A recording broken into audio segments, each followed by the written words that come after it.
स्वागत है दोस्तों जेएस नोवेल वर्ल्ड में, जहां हर कहानी में छुपा एक रोमांच, हंसी के ठहाके और थोड़ी सी ट्रिल। तो तैयार हो जाइए, क्योंकि अब शुरू होने वाला है एक नया किस्सा जो आपको ले जाएगा हंसी और रोमांच से भरी इस दुनिया में। दिनेश के आरोपों का सामना करते हुए हेमंत ने जैसे कुछ सुना ही न हो, वह लगातार दया की भीख मांग रहा था। दिनेश ने 2 कदम में 3 की दूरी तय की, बाद वाले का कॉलर पकड़ा, उसके चेहरे पर थूका, उठो, घुटने मत टेको। हेमंत फिर भी नहीं माना, किसी भी कीमत पर उठने से मना कर दिया। कई कोशिशों के बाद दिनेश ने उसे एक लात मारी। लात इतनी तेज नहीं थी कि जान ले ले, इसलिए सुरक्षा ताबीज सक्रिय नहीं हुआ और वह उसे सफलतापूर्वक जमीन पर गिराने में कामयाब रहा। तुम वीरविहीन प्राणी हो, बिल्कुल भी ईमान नहीं है। क्या तुम्हें लगता है कि घुटने टेकने और उससे विनती करने से वह तुम्हें छोड़ देगा? ये कहते हुए उसे अब भी संतोष नहीं हुआ और उसने उसे कई बार और लातें मारी। दिनेश, बस करो, यहाँ तक कि कोने में फंसा हुआ खरगोश भी काटता है, इंसान तो फिर भी इंसान है। हेमंत ने हाथों के सहारे खुद को ऊपर उठाया, लाल आंखों से दिनेश को घूर कर देखा। अगर तुम न होते तो क्या मैं आज यहाँ होता?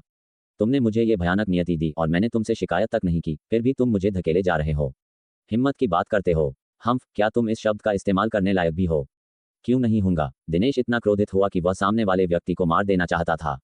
वरुण और सुनील मर गए, लेकिन कम से कम वे बिना भीख मांगे खड़े होकर मरे। जरा अपनी तरफ देखो, तुम एक कलंक हो। धत, हेमंत ने थूका। दिनेश, नाटक करना बंद करो। अगर तुम सच में उतने बहादुर हो जितना तुम दावा करते हो, तो तुमने यहाँ केवल एक क्लोन क्यों भेजा? व्यक्तिगत रूप से आने से डरते हो। सुरक्षा के लिए 2 स्तर के जागृत अवेकेंट भी तुम्हें सुरक्षित महसूस कराने के लिए काफी नहीं है। दिनेश स्तब्ध रह गया। आखिर में तुम अभी भी मौत से डरते हो। चूंकि पहले ही उनकी अनबन हो चुकी थी, हेमंत ने सब कुछ झोंक देने का फैसला किया, उसका मजाक उड़ाया। सच तो यह है कि अंदर ही अंदर तुम उन पर भी भरोसा नहीं करते। तुम्हें चिंता है कि तुम खतरे का सामना करोगे और मर जाओगे, इसलिए तुम एक क्लोन भेजते हो। अगर मेरी जगह तुम जमीन पर होते तो तुम और भी ज्यादा दयनीय तरीके से भीख मांगते। तुम बकवास कर रहे हो। दिनेश पूरी तरह से गुस्से में था, उसने सीधे उसके चेहरे पर घूंसा मारा। दिनेश, जबरदस्ती मत करो। हेमंत भी उतना ही क्रोधित था। वे दोनों सी स्तर के जागृत हैं। तुम्हें, दिनेश भाई, कहना नौलख शहर के स्वामी के साथ तुम्हारे संबंधों के सम्मान में है।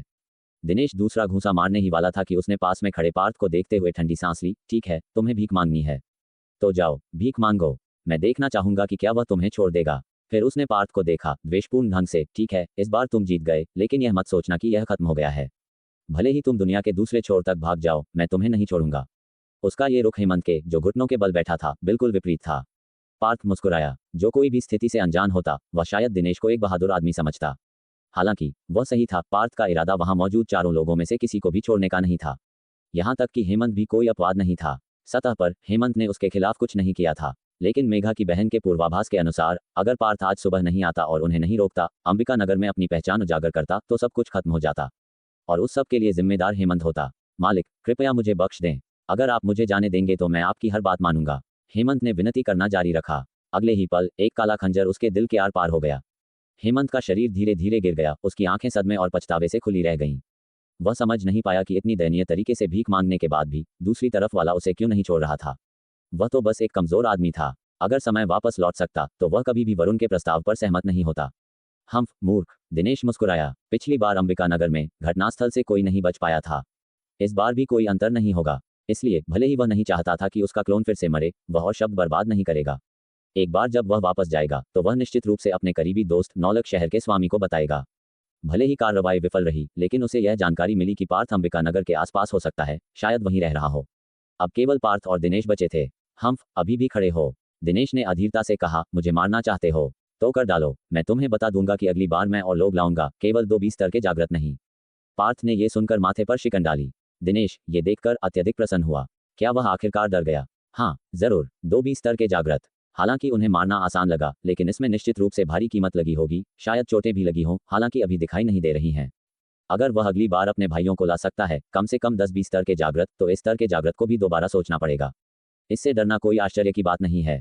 खुश महसूस करते हुए उसने कहा, अब डर गए। मैंने तुम्हें पहले मौके दिए थे, लेकिन तुमने उनकी कदर नहीं की। ऐसा करते हैं, अगर तुम मेरे क्लोन को जाने दो तो मैं दिखावा करूंगा कि पहले कुछ हुआ ही नहीं।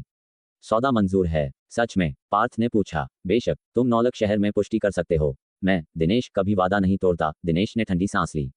मैं इसके बारे में सोचूंगा। पार्थ ने विचार किया। ठीक है, दिनेश ने सिर हिलाया। सुनील के शव को देखते हुए, वे तुमसे कम कुशल थे, कोई शिकायत नहीं। जहां तक मेरी बात है, हालांकि मैं तुम्हारे हाथों एक बार मर चुका हूं, ये सिर्फ एक क्लोन है, कोई फर्क नहीं पड़ता। तुम्हें चिंता करने की जरूरत नहीं है। अगर तुम मुझे बख्श देते हो तो मैं तुम्हें अपने अच्छे भाई नौलख शहर के स्वामी से मिलवाऊंगा। उनका अनुसरण करने से तुम्हें अकल्पनीय लाभ मिलेंगे। सोचो इसके बारे में। बेशक उसका वास्तव में यह मतलब नहीं था। अगर उसका क्लोन फिर से मरता है तो उसकी ताकत 20 स्तर तक गिर सकती है। इसे वापस पाना मुश्किल होगा और क्लोन बनाने में भी समय लगेगा। इसलिए न मरना बेहतर है। जहां तक सिफारिश की बात है, उसे विश्वास नहीं था कि पार्थ उस पर भरोसा करेगा। अगर उसने किया तो दिनेश नींद में भी हंसेगा। अनिवार्य रूप से यह एक जाल में चलना होगा। पार्थ ने माथे पर शिकन डाली। ऐसा लगा जैसे वह विचार कर रहा हो। अचानक उसका चेहरा बदल गया। फुसफुसाया, कोई आ रहा है। दिनेश मुड़कर देखने ही वाला था कि वह अंधेरे में डूब गया, बेहोश हो गया। अगले पल दिनेश का असली रूप एक शांत कक्ष में बैठा हुआ अचानक आंखें खोलता है। क्या हो रहा है? उसने माथे पर गहरी शिकन डाली। मूल के रूप में वह असली रूप और क्लोन के बीच स्विच कर सकता था, लेकिन जब क्लोन बेहोश हो जाता है तो उसकी चेतना लौट आती है। संक्षेप में उसे कोई अंदाजा नहीं था कि अब क्लोन के साथ क्या हो रहा है। वह आदमी क्या करने वाला है? दिनेश ने अपनी मुट्ठी भींच ली। असुविधा बढ़ रही थी। क्या वह क्लोन के खिलाफ कुछ योजना बना रहा था? उसने आंतरिक रूप से मुस्कुराया। अगर उसका इरादा क्लोन को नियंत्रित करके उसे धमकाना है तो वह गलत है, क्योंकि वह क्लोन को नियंत्रित कर सकता था, यहां तक कि उसे आत्महत्या करने के लिए भी मजबूर कर सकता था। दिनेश ने सही अंदाजा लगाया। पार्थ ने क्लोन के लिए कुछ योजना बनाई थी। जैसा कि दिनेश ने उल्लेख किया, क्लोन को मारने से भी वह और लोगों के साथ वापस आने से नहीं रुकेगा। असली रूप को मारे बिना वह हार नहीं मानेगा। इसके अलावा दिनेश को दिव्य देव फल के बारे में पता है। वह इसे हासिल करने की कोशिश करना बंद नहीं करेगा। लेकिन उसे कैसे मारा जाए? सीधे नौलक शहर जाकर स्वर्गीय प्रतिक्रिया का उपयोग करके दिनेश को ढूंढना और उसे मारना संभव लग रहा था, लेकिन इसमें कमियां थीं। पहला, असली रूप का स्थान भारी पहरेदारी में होगा। विशेषज्ञ और फिंगरप्रिंट सत्यापन की परतें बाधाएं हो सकती हैं। दूसरा, नौलक शहर अंबिका नगर जैसा नहीं है। स्वर्गीय प्रतिक्रिया का उपयोग करने से दूसरों को सतर्क किया जा सकता है। यह एक मध्यम आकार का शहर है जो छिपी हुई प्रतिभाओं से भरा हुआ है। इस प्रकार पार्थ के पास एक साहसी विचार था, क्लोन का उपयोग करके असली रूप को मारना। खुद को खतरे में न डालना, और वह आदमी यह उम्मीद नहीं करेगा कि उसका क्लोन उसके खिलाफ हो जाएगा। पार्थ ने शरीर को पकड़ा, उसे सैकड़ों मीटर दूर ले गया, उसे नीचे रखा और झुक गया। क्लोन की एक आंख खोली, आंखों में आंखें डाली और आत्मा स्थानांतरण तकनीक को सक्रिय किया। एक खाली खोल। जैसा कि उसने उम्मीद की थी, दिनेश के क्लोनों में आत्म जागरूकता की कमी थी। केवल कुछ यादें थीं। छोटी, 1.5 दिन की, शायद इसलिए कि यह हाल ही में बना था। ज्यादातर मूल के साथ ध्यान कर रहा था। जाहिर है दिनेश ने अपने आप में भारी निवेश किया। विभिन्न अमृत, शांत करने वाली चाय, और कभी नहीं रुका। चाय बनाने जैसे काम वह आमतौर पर क्लोनों से करवाता था। पार्थ की आंखें चमक उठी। उसे एक अवसर महसूस हुआ। अगर वह स्मृति न होती तो पार्थ ने इस क्लोन पर दानव विच्छेदक कृपाण रखने की योजना बनाई होती, और एक बार जब वह दिनेश के असली रूप को देखता तो सीधे उस पर वार करता। एक साधारण ब्लेड से एक घात के दौरान विरोधी की सुरक्षा ढाल से अवरुद्ध होने की उच्च संभावना थी। दानव विच्छेदक कृपाण स्वाभाविक रूप से अलग थी। हालांकि इस मामले में ब्लेड को वापस पाना एक समस्या होगी और उजागर होने का भी जोखिम था। अगर पता चल जाता तो ये जनशक्ति और संसाधनों दोनों का नुकसान होता। जहर पर स्विच करना इसे बहुत आसान बना देता है। इस दुनिया में जहर प्राप्त करना खासकर मुश्किल नहीं था, और दिनेश को जहर देने के लिए सही क्षण ढूंढना भी मुश्किल नहीं लगा। उस पिछली स्मृति से ऐसा प्रतीत हुआ कि दिनेश कई बार मर चुका था, जिससे उसकी खेती अत्यधिक कठिन हो गई थी, उसी क्षेत्र के दूसरों की तुलना में 10 गुना अधिक कठिन। परिणामस्वरूप उसने पागलों की तरह अपने आप में संसाधनों का निवेश किया। ध्यान और खेती करते समय वह दूसरों की तुलना में विचलित होने के लिए अधिक प्रवण था। इसलिए उसने मन को शांत करने वाली चाय बेताबी से पी। वह जितना अधिक पीता वह उतना ही कम प्रभावी होती, और वह जितना कम प्रभावी होती वह उतना ही अधिक पीता। तो यह एक अवसर था। पार्थ ने चारों ओर देखा, एक छिपा हुआ स्थान पाया और जल्दी से निकटतम शहर की ओर चल पड़ा। कुछ मिनट बाद वह जहर की एक पुड़िया के साथ लौटा। ये जंगल में पाए जाने वाले 2 विषाक्त पौधों को पीसकर बनाया गया एक शक्तिशाली जहर था। संयोजन से विषाक्तता 2 गुनी हो गई थी। यहां तक कि अगर एक सच्चा सार क्षेत्र मार्शल आर्टिस्ट इसे पीता, अगर जल्दी से ध्यान न दिया गया तो ये घातक हो सकता था। जहां तक सच्चा सार क्षेत्र से नीचे वालों की बात है, एक बार निगले जाने पर पता चलने पर भी बहुत देर हो चुकी होगी। अच्छा हुआ कि यह आदमी केवल एक सी स्तर का जागृत है। अगर वह एक भी स्तर का जागृत होता तो मेरे पास जहर के लिए पर्याप्त पैसा नहीं होता, पार्थ ने मन ही मन सोचा। उसकी निगाह विरोधी के दाहिने अंगूठे पर पड़ी अंगूठी पर गई। यह एक स्थानिक वस्तु थी। किसी पासवर्ड की आवश्यकता नहीं थी, इसे विरोधी के फिंगरप्रिंट से खोला जा सकता था। तदनुसार इस स्थानिक अंगूठी का आकार केवल 1 घन मीटर था और यह बुनियादी जीवन यापन की चीजों से भरी हुई थी, कुछ भी कीमती नहीं था। पार्थ ने जहर की पुड़िया को कुछ करीने से तहे हुए कपड़ों में ठूंस दिया। अब ये त्रुटिहीन है। जब तक दिनेश इन सभी कपड़ों को उलट पलट नहीं कर देता, तब तक उसके लिए जहर की पुड़िया ढूंढना असंभव था। पार्थ ने स्थानिक अंगूठी वापस उसे पहना दी, फिर उसकी पलकें खोली और आत्मा स्थानांतरण तकनीक का फिर से उपयोग किया। सेकंडों बाद पार्थ ने एक सांस छोड़ी और धीरे धीरे अपना हाथ वापस ले लिया। ये हो गया था। दिनेश के असली रूप से मिलने से पहले ये क्लोन कोई असामान्य लक्षण नहीं दिखाएगा, लेकिन एक बार ऐसा होने पर और असली रूप ने चाय की व्यवस्था की तो आदेश सक्रिय हो जाएगा, जिससे क्लोन छिपा हुआ जहर लेगा और उसे चाय में डाल देगा। अगर दिनेश इसे पीता है तो वह बिना किसी संदेह के मर जाएगा। बेशक अगर उसे कुछ गड़बड़ लगी और उसने इसे नहीं पिया तो कुछ नहीं किया जा सकता था। जैसा कि कहा जाता है, मानव प्रयास करता है, भाग्य निर्धारित करता है। पार्थ केवल वही कर सकता था जो वह कर सकता था, और बाकी सब भाग्य पर निर्भर था। शुक्र है हेमंत मर चुका है। अगर दिनेश लौटता है और बदला लेना चाहता है तो उसे मैं नहीं मिलूंगा। पार्थ ने मन ही मन सोचा। इसके अलावा कल सुबह तक दिव्यदेव फल पूरी तरह से पक जाएगा। उस समय वह फल मेघा की बहन को देगा ताकि उसे सफलता हासिल करने में मदद मिल सके, भविष्य में उसकी सहायता और किसी भी खतरे की जल्दी चेतावनी सुनिश्चित हो सके। एक बार सब कुछ सेट हो जाने के बाद उसने हाथ बढ़ाया और दिनेश के शरीर पर 2 एक्यूपंक्चर बिंदुओं को छुआ। जमीन पर पड़ा व्यक्ति तुरंत अपनी आंखें खोलता है। तुमने मेरे साथ क्या किया? दिनेश की आवाज सुनाई दी जब उसने अपने शरीर को हिलाया, बदलाव महसूस करते हुए। पहले कोई पास आया था। मैं नहीं चाहता था कि हमारे मामले दूसरों को पता चलें, इसलिए मैंने तुम्हें बेहोश कर दिया और तुम्हें दूसरी जगह ले आया। पार्थ ने उसे देखा, शांत होकर बोला। इसके अलावा अगर मैं तुम्हें नुकसान पहुंचाना चाहता तो क्या मैं अब तक इंतजार करता? दिनेश की आंखों में संदेह कौन था? हालांकि अपने शरीर की जांच करने के बाद उसे कुछ भी गलत नहीं मिला। क्या ऐसा हो सकता है कि मैं ज्यादा सोच रहा हूं? उसने मन ही मन सोचा। क्लोन का उसके असली रूप के साथ मानसिक संबंध था। अगर कुछ गलत होता तो उसके बोझ से बचना असंभव था। ठीक है, इस बार मैं तुम पर भरोसा करूंगा। उसने सिर हिलाया। तो क्या तुमने उस बारे में सोचा जिसके बारे में मैंने पहले बात की थी? पार्थ ने माथे पर शिकन डाली। अगर मैं तुम्हें इस बार जाने देता हूं तो क्या तुम सच में दूसरों के साथ वापस आकर मुझे परेशान नहीं करोगे? क्या तुम्हें लगता है कि मैं इतना अविश्वासी हूं? दिनेश ने पलटवार किया। ऐसा नहीं लगता। पार्थ ने विचार किया। पिछली बार जब मैंने तुम्हें मारा था तो तुमने कहा था कि तुम दूसरों के साथ वापस आकर मुझे ढूंढोगे। मुझे कहना होगा तुमने अपना वादा निभाया। ये सुनकर दिनेश का लगभग खून उबल पड़ा। लानत है, ये कमीना। इसे क्यों उठाना? अंदर से उबलते हुए वह फिर भी मुस्कान बनाए रखने में कामयाब रहा। ठीक है, इसलिए तुम मुझ पर भरोसा कर सकते हो। मुझे जाने दो और मैं वादा करता हूं कि मैं दूसरों के साथ वापस आकर तुम्हें परेशान नहीं करूंगा। पार्थ प्रलोभित लग रहा था लेकिन फिर भी भौहें चढ़ाए हुए था जैसे उसे चिंताएं हों।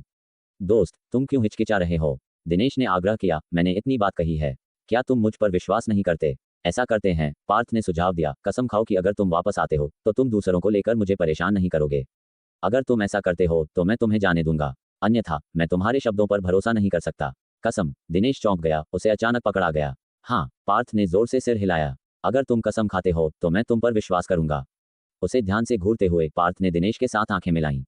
दिनेश हिचकिचाया। अब समय बदल गया था। 10 साल पहले कोई निश्चित रूप से नहीं कह सकता था कि कसम तोड़ने के क्या परिणाम होंगे, लेकिन अब असाधारण शक्तियों वाले जागृत और शरीर को मजबूत करने के माध्यम से मार्शल आर्टिस्ट में बदलने वाले आम लोगों के उदय के साथ कहना मुश्किल था।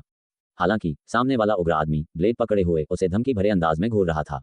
अगर वह मना करता है तो वह ब्लेड अगले ही पल उसकी छाती में घुस सकता है। मेरे क्लोन को इतनी बार मरने से पहले ही मेरी खेती मुश्किल हो गई है। अगर मैं फिर से मरता हूं तो यह और भी मुश्किल हो जाएगा। ये पहले से ही काफी कठिन है। भूल जाओ, एक समझदार आदमी जब मुश्किल हो तो नहीं लड़ता।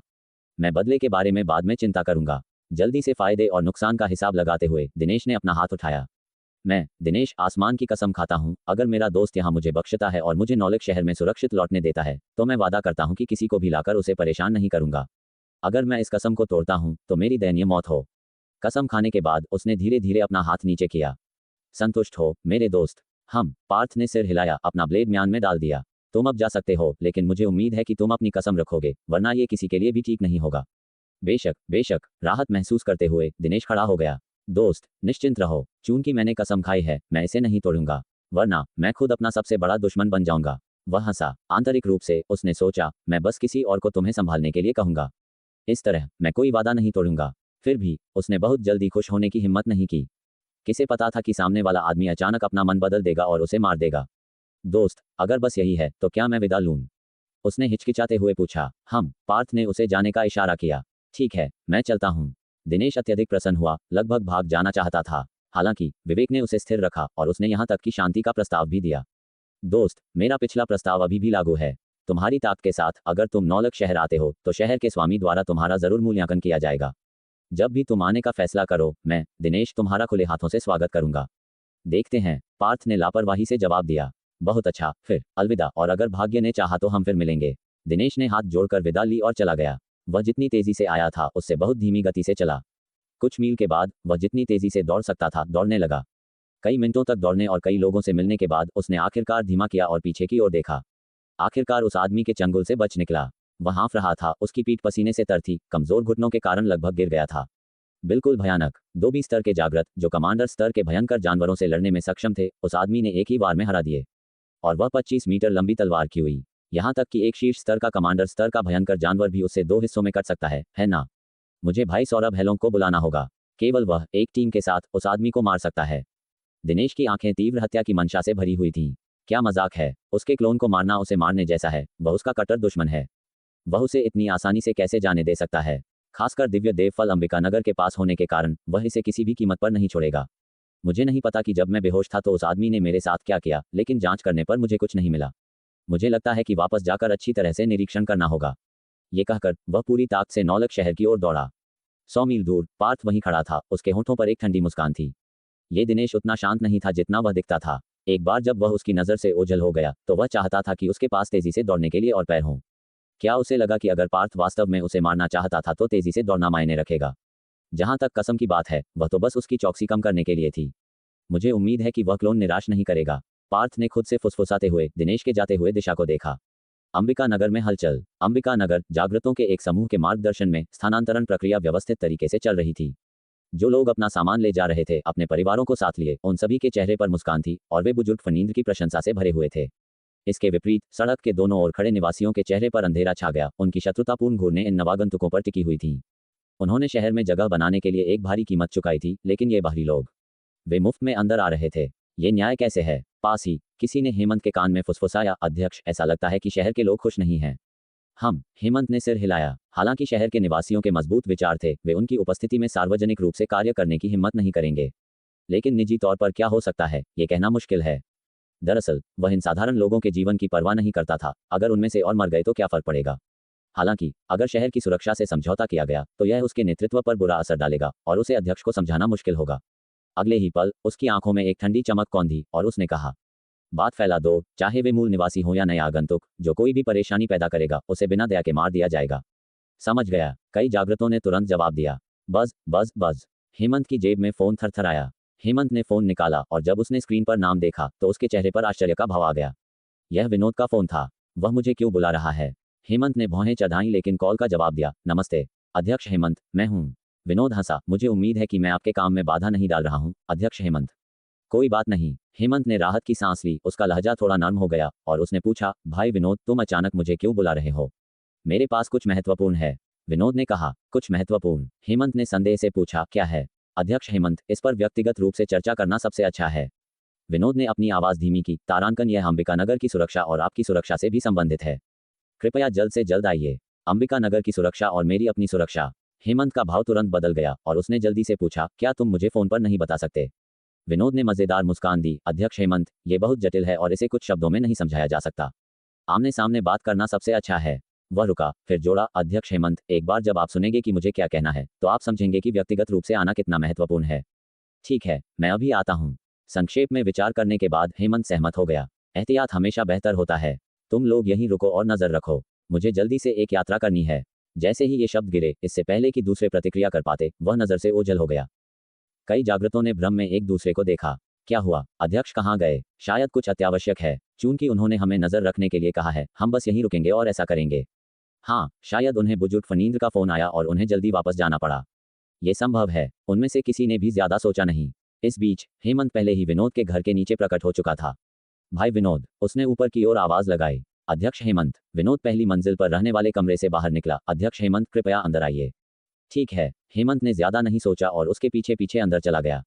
बड़े विला में केवल विनोद ही अंदर लग रहा था। हवा में एक हल्की सुगंध छाई हुई थी। दूर के धूपदान में चंदन जल रहा था। वे सोफे पर बैठ गए। भाई विनोद, तुमने फोन पर जिक्र किया था कि कोई अत्यावश्यक मामला है। वह क्या है? अंबिकानगर और मुझसे संबंधित?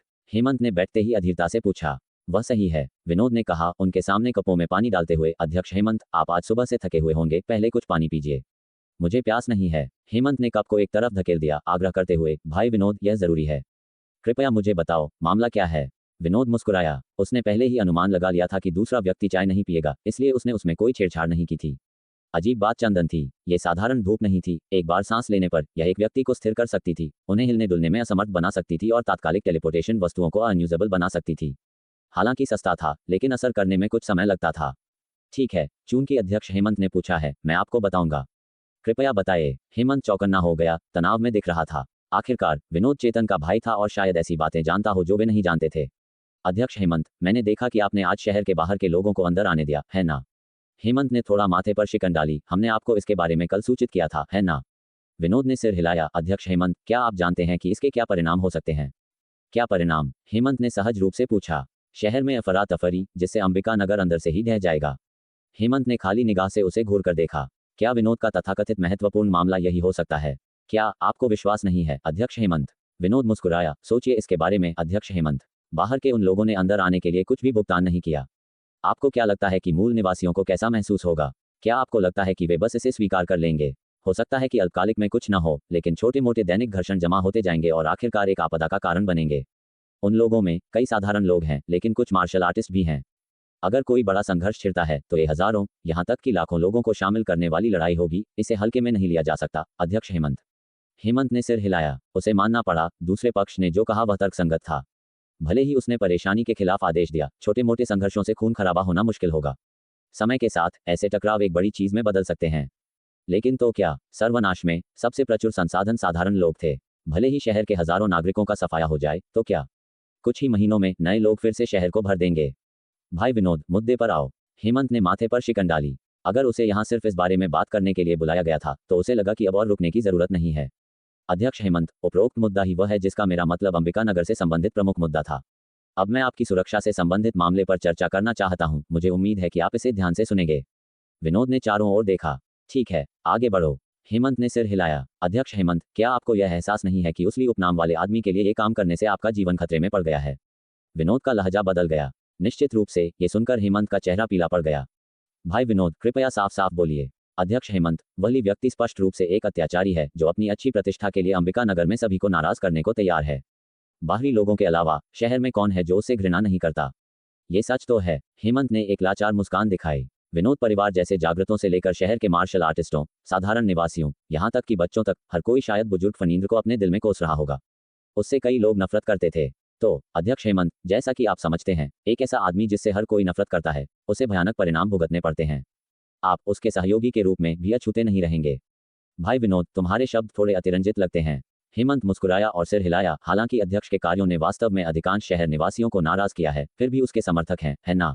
इसके अलावा उसकी ताकत के साथ भले ही उसने सभी को नाराज कर दिया हो, सीधे शब्दों में कहें तो कोई भी उसका कुछ नहीं कर सकता।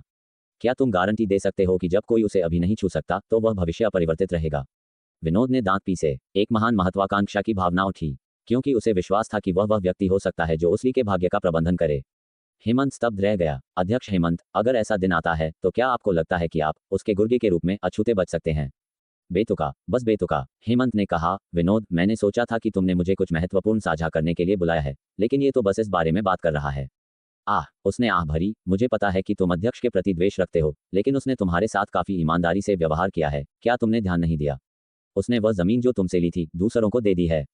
विनोद, हम यहीं रुकते हैं। यहाँ शांति से रहो, कोई साजिश मत बनाओ और कोई तुम्हें परेशान नहीं करेगा, अन्यथा मुझे दया न दिखाने के लिए दोष मत देना। हा, विनोद हंसा। दया नहीं?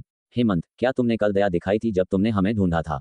जब मेरे बड़े भाई चेतन जीवित थे तुम मेरे सामने एक कुत्ते की तरह थे। तुम्हें पूर्व में जाने के लिए कहने पर तुम पश्चिम में जाने की हिम्मत नहीं करोगे। लेकिन एक बार जब मेरा भाई मर गया तो तुमने हमें ओवरराइड करना शुरू कर दिया। इसे दया कहना? विनोद, मैं तुम्हें एक और मौका देता हूँ। अपने शब्द वापस ले लो और मैं दिखावा करूंगा कि आज इनमें से कुछ नहीं हुआ। हेमंत की आंखें और ठंडी हो गईं। तुम चाहते हो कि मैं वह सब वापस ले लूं? दीपक इतनी जोर से हंसा कि मानो उसके आंखों से लगभग आंसू आ जाएंगे, जैसे उसने कोई बेतुकी कल्पना की कहानी सुनी हो। हिमांशु का चेहरा और ठंडा होता गया। उसे महसूस हुआ कि यह आदमी केवल गड़बड़ी पैदा करने आया है। शुरुआत में अपनी पिछली जान पहचान को ध्यान में रखते हुए वह ज्यादा आगे नहीं बढ़ना चाहता था, परंतु आज देखकर अगर उसने अभी कोई कदम नहीं उठाया तो यह आदमी किसी दिन जरूर कोई बड़ी मुसीबत खड़ी करेगा। इंतजार करने के बजाय वह उसे आज यहीं मार क्यों न डाले? अध्यक्ष हिमांशु, तुम्हारी आंखें सचमुच ठंडी हैं, कहीं तुम मुझे मारना तो नहीं चाहते? दीपक के होंठ मुड़े और उसने व्यंग्य के भाव के साथ पूछा। मेरा ऐसा इरादा है। हिमांशु ने गहरी सांस ली और कहा, दीपक, अगर तुम मेरे साथ किसी से मिलने को तैयार हो तो मैं तुम्हारी जान बख्श सकता हूं और उनके सामने तुम्हारे लिए विनती भी कर सकता हूं। हा, दीपक जोर से हंसा। हिमांशु, अब तक भी तुम हालात को नहीं समझे। क्या तुम्हें लगता है कि मैंने तुम्हें यहाँ बिना किसी तैयारी के बुलाया? जरा खुद को देखो, क्या तुम हिल भी पा रहे हो? क्या? हिमांशु चौंक गया और अचानक महसूस किया कि उसका शरीर जैसे जम गया है, वह हिल भी नहीं पा रहा है। क्या चल रहा है? उसका चेहरा नाटकीय रूप से बदल गया। उसने गहरी सांस ली और हवा को जोर से सूंघा। अचानक जागते हुए चिल्लाया, देह स्तंभन धूप। बधाई हो, तुमने सही अनुमान लगाया, लेकिन अब बहुत देर हो चुकी है। इतना कहकर दीपक ने ताली बजाई और कहा, शेखर भाई, अब तुम बाहर आ सकते हो। पैरों की आहट पास आए और कई आकृतियां सभी कोनों से निकली जो उसे घेर रही थीं। हिमांशु का चेहरा पीला पड़ गया। उसे कभी उम्मीद नहीं थी कि आसपास इतने लोग छिपे होंगे। वह बहुत लापरवाह था, क्योंकि यहाँ तक कि जल रही देह स्तंभन धूप को भी उसने तुरंत नहीं पहचाना। अध्यक्ष हिमांशु, बहुत दिनों बाद मिले। एक आकृति उसके पास आई, मुस्कुराते हुए उसे देखा। आवाज कुछ परिचित थी। हिमांशु ने आंखें गड़ाए रखीं और अचानक एक डरावनी अभिव्यक्ति के साथ उसका मुंह खुला रह गया। क्या बात है अध्यक्ष हिमांशु, बस 2-3 साल हुए और आप हमें पहचानते नहीं। बाकी लोग भी पास आए, उनके चेहरों पर मुस्कान थी जो एक अथाह एहसास दे रही थी। ये तुम हो। हिमांशु चिल्ला उठा। उसने तुरंत इन लोगों को पहचान लिया, इसलिए उसे यह अविश्वसनीय लगा। शेखर, 3 साल पहले तुम तो अंबिका नगर से निकाले गए थे, है ना? हाँ। हिमांशु के माथे से ठंडा पसीना टपका। उसने अपनी आंख के कोने से दीपक की ओर देखा। निश्चित रूप से यह जरूर दीपक ही था जिसने दीपक के भाई और अन्य लोगों की घटना की खबर शेखर और उसके लोगों को दी होगी, जिसके कारण यह वर्तमान परिदृश्य सामने आया। मैंने दीपक को कम समझा। हिमांशु का चेहरा पीला पड़ गया। कल रात वह दीपक के व्यवहार से गुमराह हो गया था, ये सोचकर कि दूसरे ने वास्तविकता को स्वीकार कर लिया है। लेकिन जैसा कि पता चला, वह बाहर गया और बाद में शेखर और उन्हें ढूंढ लाया।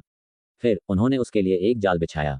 कोई कल्पना कर सकता था कि आगे उसका क्या इंतजार है। अध्यक्ष हिमांशु, क्या तुम्हें पहले बहुत कुछ नहीं कहना था? दीपक अकड़कर आगे बढ़ा। अब तुम कुछ क्यों नहीं बोल रहे? क्या तुम मुझे किसी के पास ले जाने वाले थे? वह व्यक्ति जरूर विवेक नाम का होना चाहिए, है ना? दीपक, हिमांशु ने अपने होंठ चाटे और हकलाते हुए कहा, क्या तुम जानते हो कि तुम क्या सोच रहे हो? तुम शेखर और अन्य को केवल मुझसे ही नहीं बल्कि अध्यक्ष से भी निपटने के लिए लाए हो, है ना? मैं तुम्हें कुछ सलाह देता हूँ। अध्यक्ष की शक्ति तुम्हारी कल्पना से कहीं परे है। अभी रुक जाओ, देर नहीं हुई है। थू। दीपक ने तिरस्कार में जमीन पर थूका। विवेक की ताकत मेरी कल्पना से परे। हाँ, तुम्हें लगता है कि मैं डरता हूँ? अपनी आंखें खोलो और देखो कि तुम्हारे सामने कौन खड़ा है। हिमांशु ने शेखर की ओर देखा, आह भरी, और कहा, शेखर, मैंने कभी नहीं सोचा था कि 3 साल बाद हमारी पहली मुलाकात ऐसी होगी। हाँ, शेखर ने कहा, मैंने कभी नहीं सोचा था कि मैं अंबिका नगर लौटूंगा। मुझे याद है जब तुम गए थे तो मैं, अंकुर और दारा जैसे कई लोग थे। वे सब मर चुके हैं। शेखर की आंखों में उदासी की चमक आई। हम में से केवल कुछ ही अंबिका नगर से जिंदा निकल पाए। हिमांशु हक्का बक्का रह गया। फिर उसने फिर से दीपक की ओर देखा। शेखर और अन्य लोगों का दुर्भाग्य सब दीपक के भाई दीपक के कारण था।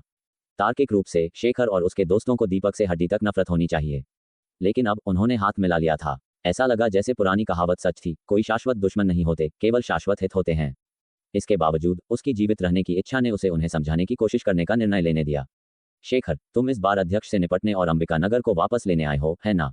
शेखर और अन्य लोगों ने एक दूसरे की ओर देखा लेकिन कुछ नहीं कहा। अगर ऐसा है तो मुझे तुम्हें कुछ सलाह देने दो, भूल जाओ।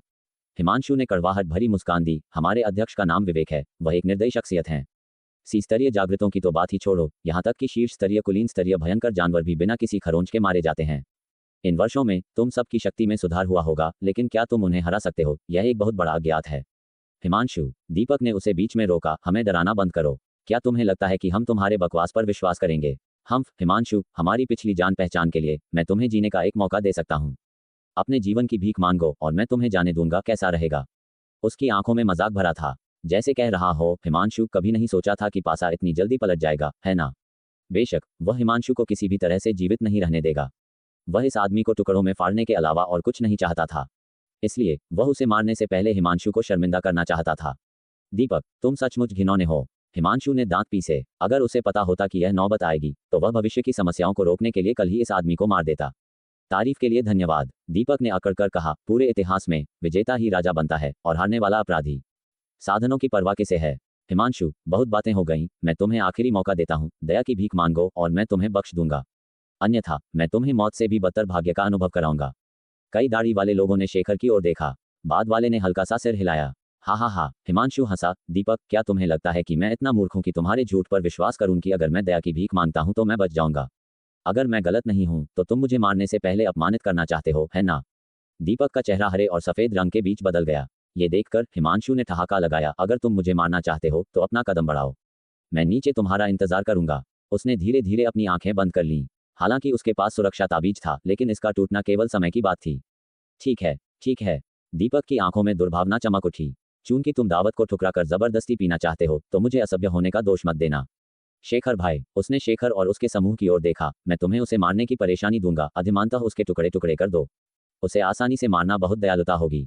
हिमांशु का चेहरा कागज की तरह पीला पड़ गया। उसने अपने होंठ कसकर काट लिए, लेकिन थोड़ी देर इंतजार करने के बाद अपेक्षित हमला कभी नहीं हुआ। उसने भ्रम में अपनी आंखें खोली, केवल शेखर और उसके समूह को अभी भी वहां खड़े देखा, 1 इंच भी नहीं हिल रहे थे। क्या हो रहा है? एक अजीब विचार उसके मन में आया। क्या ये हो सकता है कि शेखर और उसके आदमी भी उसकी तरह स्तंभित हो गए थे? क्या ये भी संभव था? वह भ्रमित होने वाला अकेला नहीं था। दीपक ने भी शेखर और उसके समूह को पहली भरी नजर से देखा।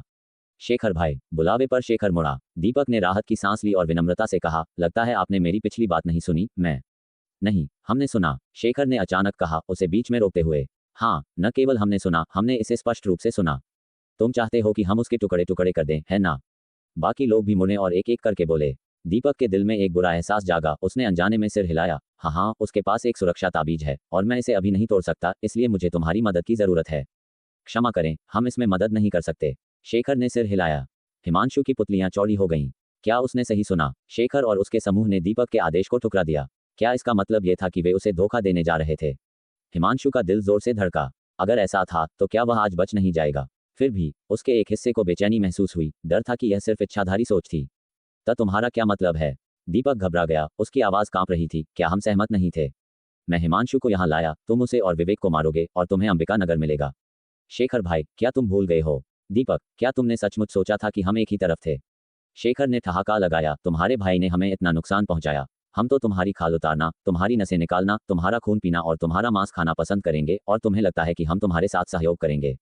इच्छाधारी सोच। जैसे ही उसने बोलना समाप्त किया, जमीन से बांस की तरह अनगिनत लकड़ी के खंभे ऊपर उठे, जल्दी से दीपक के पैरों के चारों ओर लिपटे। दीपक के चारों ओर एक चमक कौंधी। स्पष्ट रूप से उसका सुरक्षा कवच सक्रिय हो रहा था, लेकिन लकड़ी के खंभों ने उसे नुकसान नहीं पहुंचाया। इसके बजाय उन्होंने उसे कसकर बांध दिया, केवल उसका चेहरा बाहर छोड़ दिया। घटना इतनी अचानक हुई कि जब दीपक ने प्रतिक्रिया दी तो उसने अपने शरीर को पूरी तरह से गतिहीन पाया। वह अपनी एक उंगली भी नहीं हिला सकता था। उसे महसूस हुआ कि कुछ बहुत गलत है और उसने जल्दी से वहां से जाने के लिए अपनी तत्काल टेलीपोर्टेशन आइटम का उपयोग करने की कोशिश की। लेकिन उसे झटका लगा। तत्काल टेलीपोर्टेशन आइटम ने काम नहीं किया। हताशा में वह केवल शेखर को एक याचना भरी अभिव्यक्ति के साथ देख सकता था और चिंता से कहा, शेखर भाई, तुम क्या कर रहे हो? हम एक ही तरफ हैं। हमें हिमांशु से मिलकर निपटना है, शेखर भाई। दीपक, इस समय भी तुम मूर्ख बनने का नाटक कर रहे हो, दाढ़ी वाले आदमी ने मजाक उड़ाया। क्या तुमने पहले भाई का कहा नहीं सुना? हम तुम्हारे साथ एक ही तरफ हैं। तुम आईने में क्यों नहीं देखते? ये सही है, हम कभी एक ही रास्ते पर नहीं थे, न पहले और न अब। दीपक, नाटक करना बंद करो। अभी तुमने जाने के लिए एक तत्काल टेलीपोर्टेशन आइटम का उपयोग करने की कोशिश की, है ना? यह मत सोचना कि हमने वह नहीं देखा, लेकिन यह अफसोस की बात है कि भाई ने तुम्हारी चाल का अनुमान लगा लिया था और तुम्हें पहले से ही बांध दिया था। अगर अब तुम्हारे पंख भी उगाए तो भी तुम भाग नहीं पाओगे। जैसे ही वे कुछ लोग बात करते रहे, दीपक का चेहरा और पीला पड़ गया। दूसरी ओर हिमांशु का चेहरा और उत्साहित हो गया, क्योंकि उसे महसूस हुआ कि आज शायद उसे मरना नहीं पड़ेगा। शेखर भाई, तुम क्या? उसने धीरे से कहा। अध्यक्ष हिमांशु, यह एक लंबी कहानी है, पहले हम तुम्हें विषमुक्त करते हैं। शेखर मुड़ा। उसके चेहरे पर एक खुशनुमा मुस्कान थी। उसने अपनी जेब से एक छोटी बोतल निकाली और उसे हिमांशु की नाक के नीचे रखा। हिमांशु ने कुछ गहरी सांसें लीं और तुरंत अपने शरीर में सनसनी वापस महसूस की।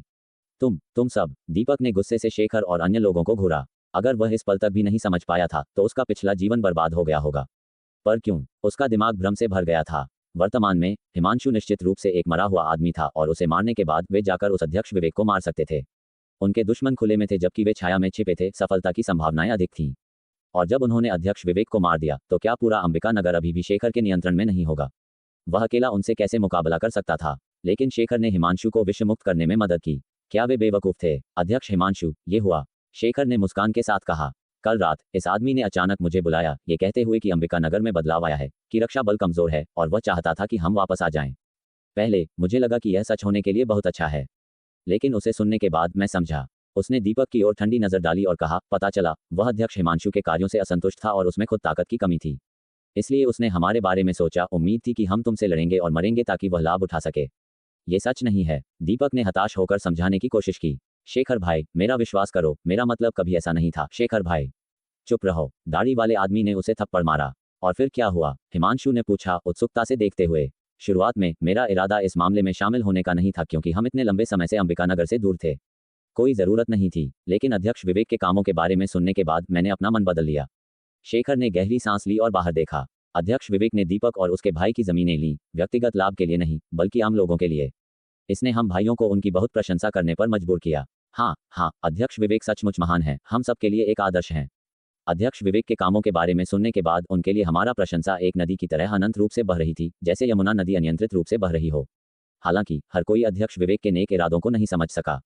कुछ ने तो उन्हें कमजोर करने की भी कोशिश की। चूंकि हम जानते थे तो हम कुछ भी नहीं कर सकते थे। इससे हम बाहर के भयंकर जानवरों से अलग नहीं होते। उनमें से कुछ ने एक दूसरे के साथ मिलकर अपनी बात रखी। बोलने के बाद उन्होंने सोचा कि उन्होंने शायद थोड़ा अतिशयोक्ति की है। सौभाग्य से शेखर की आवाज फिर से उठी। हमने मूल रूप से दीपक की असली पहचान को उजागर करने के लिए रिकॉर्डिंग के साथ आने की योजना बनाई थी। अप्रत्याशित रूप से उसने अध्यक्ष हिमांशु के खिलाफ साजिश रची और हमें सहयोगी बना लिया।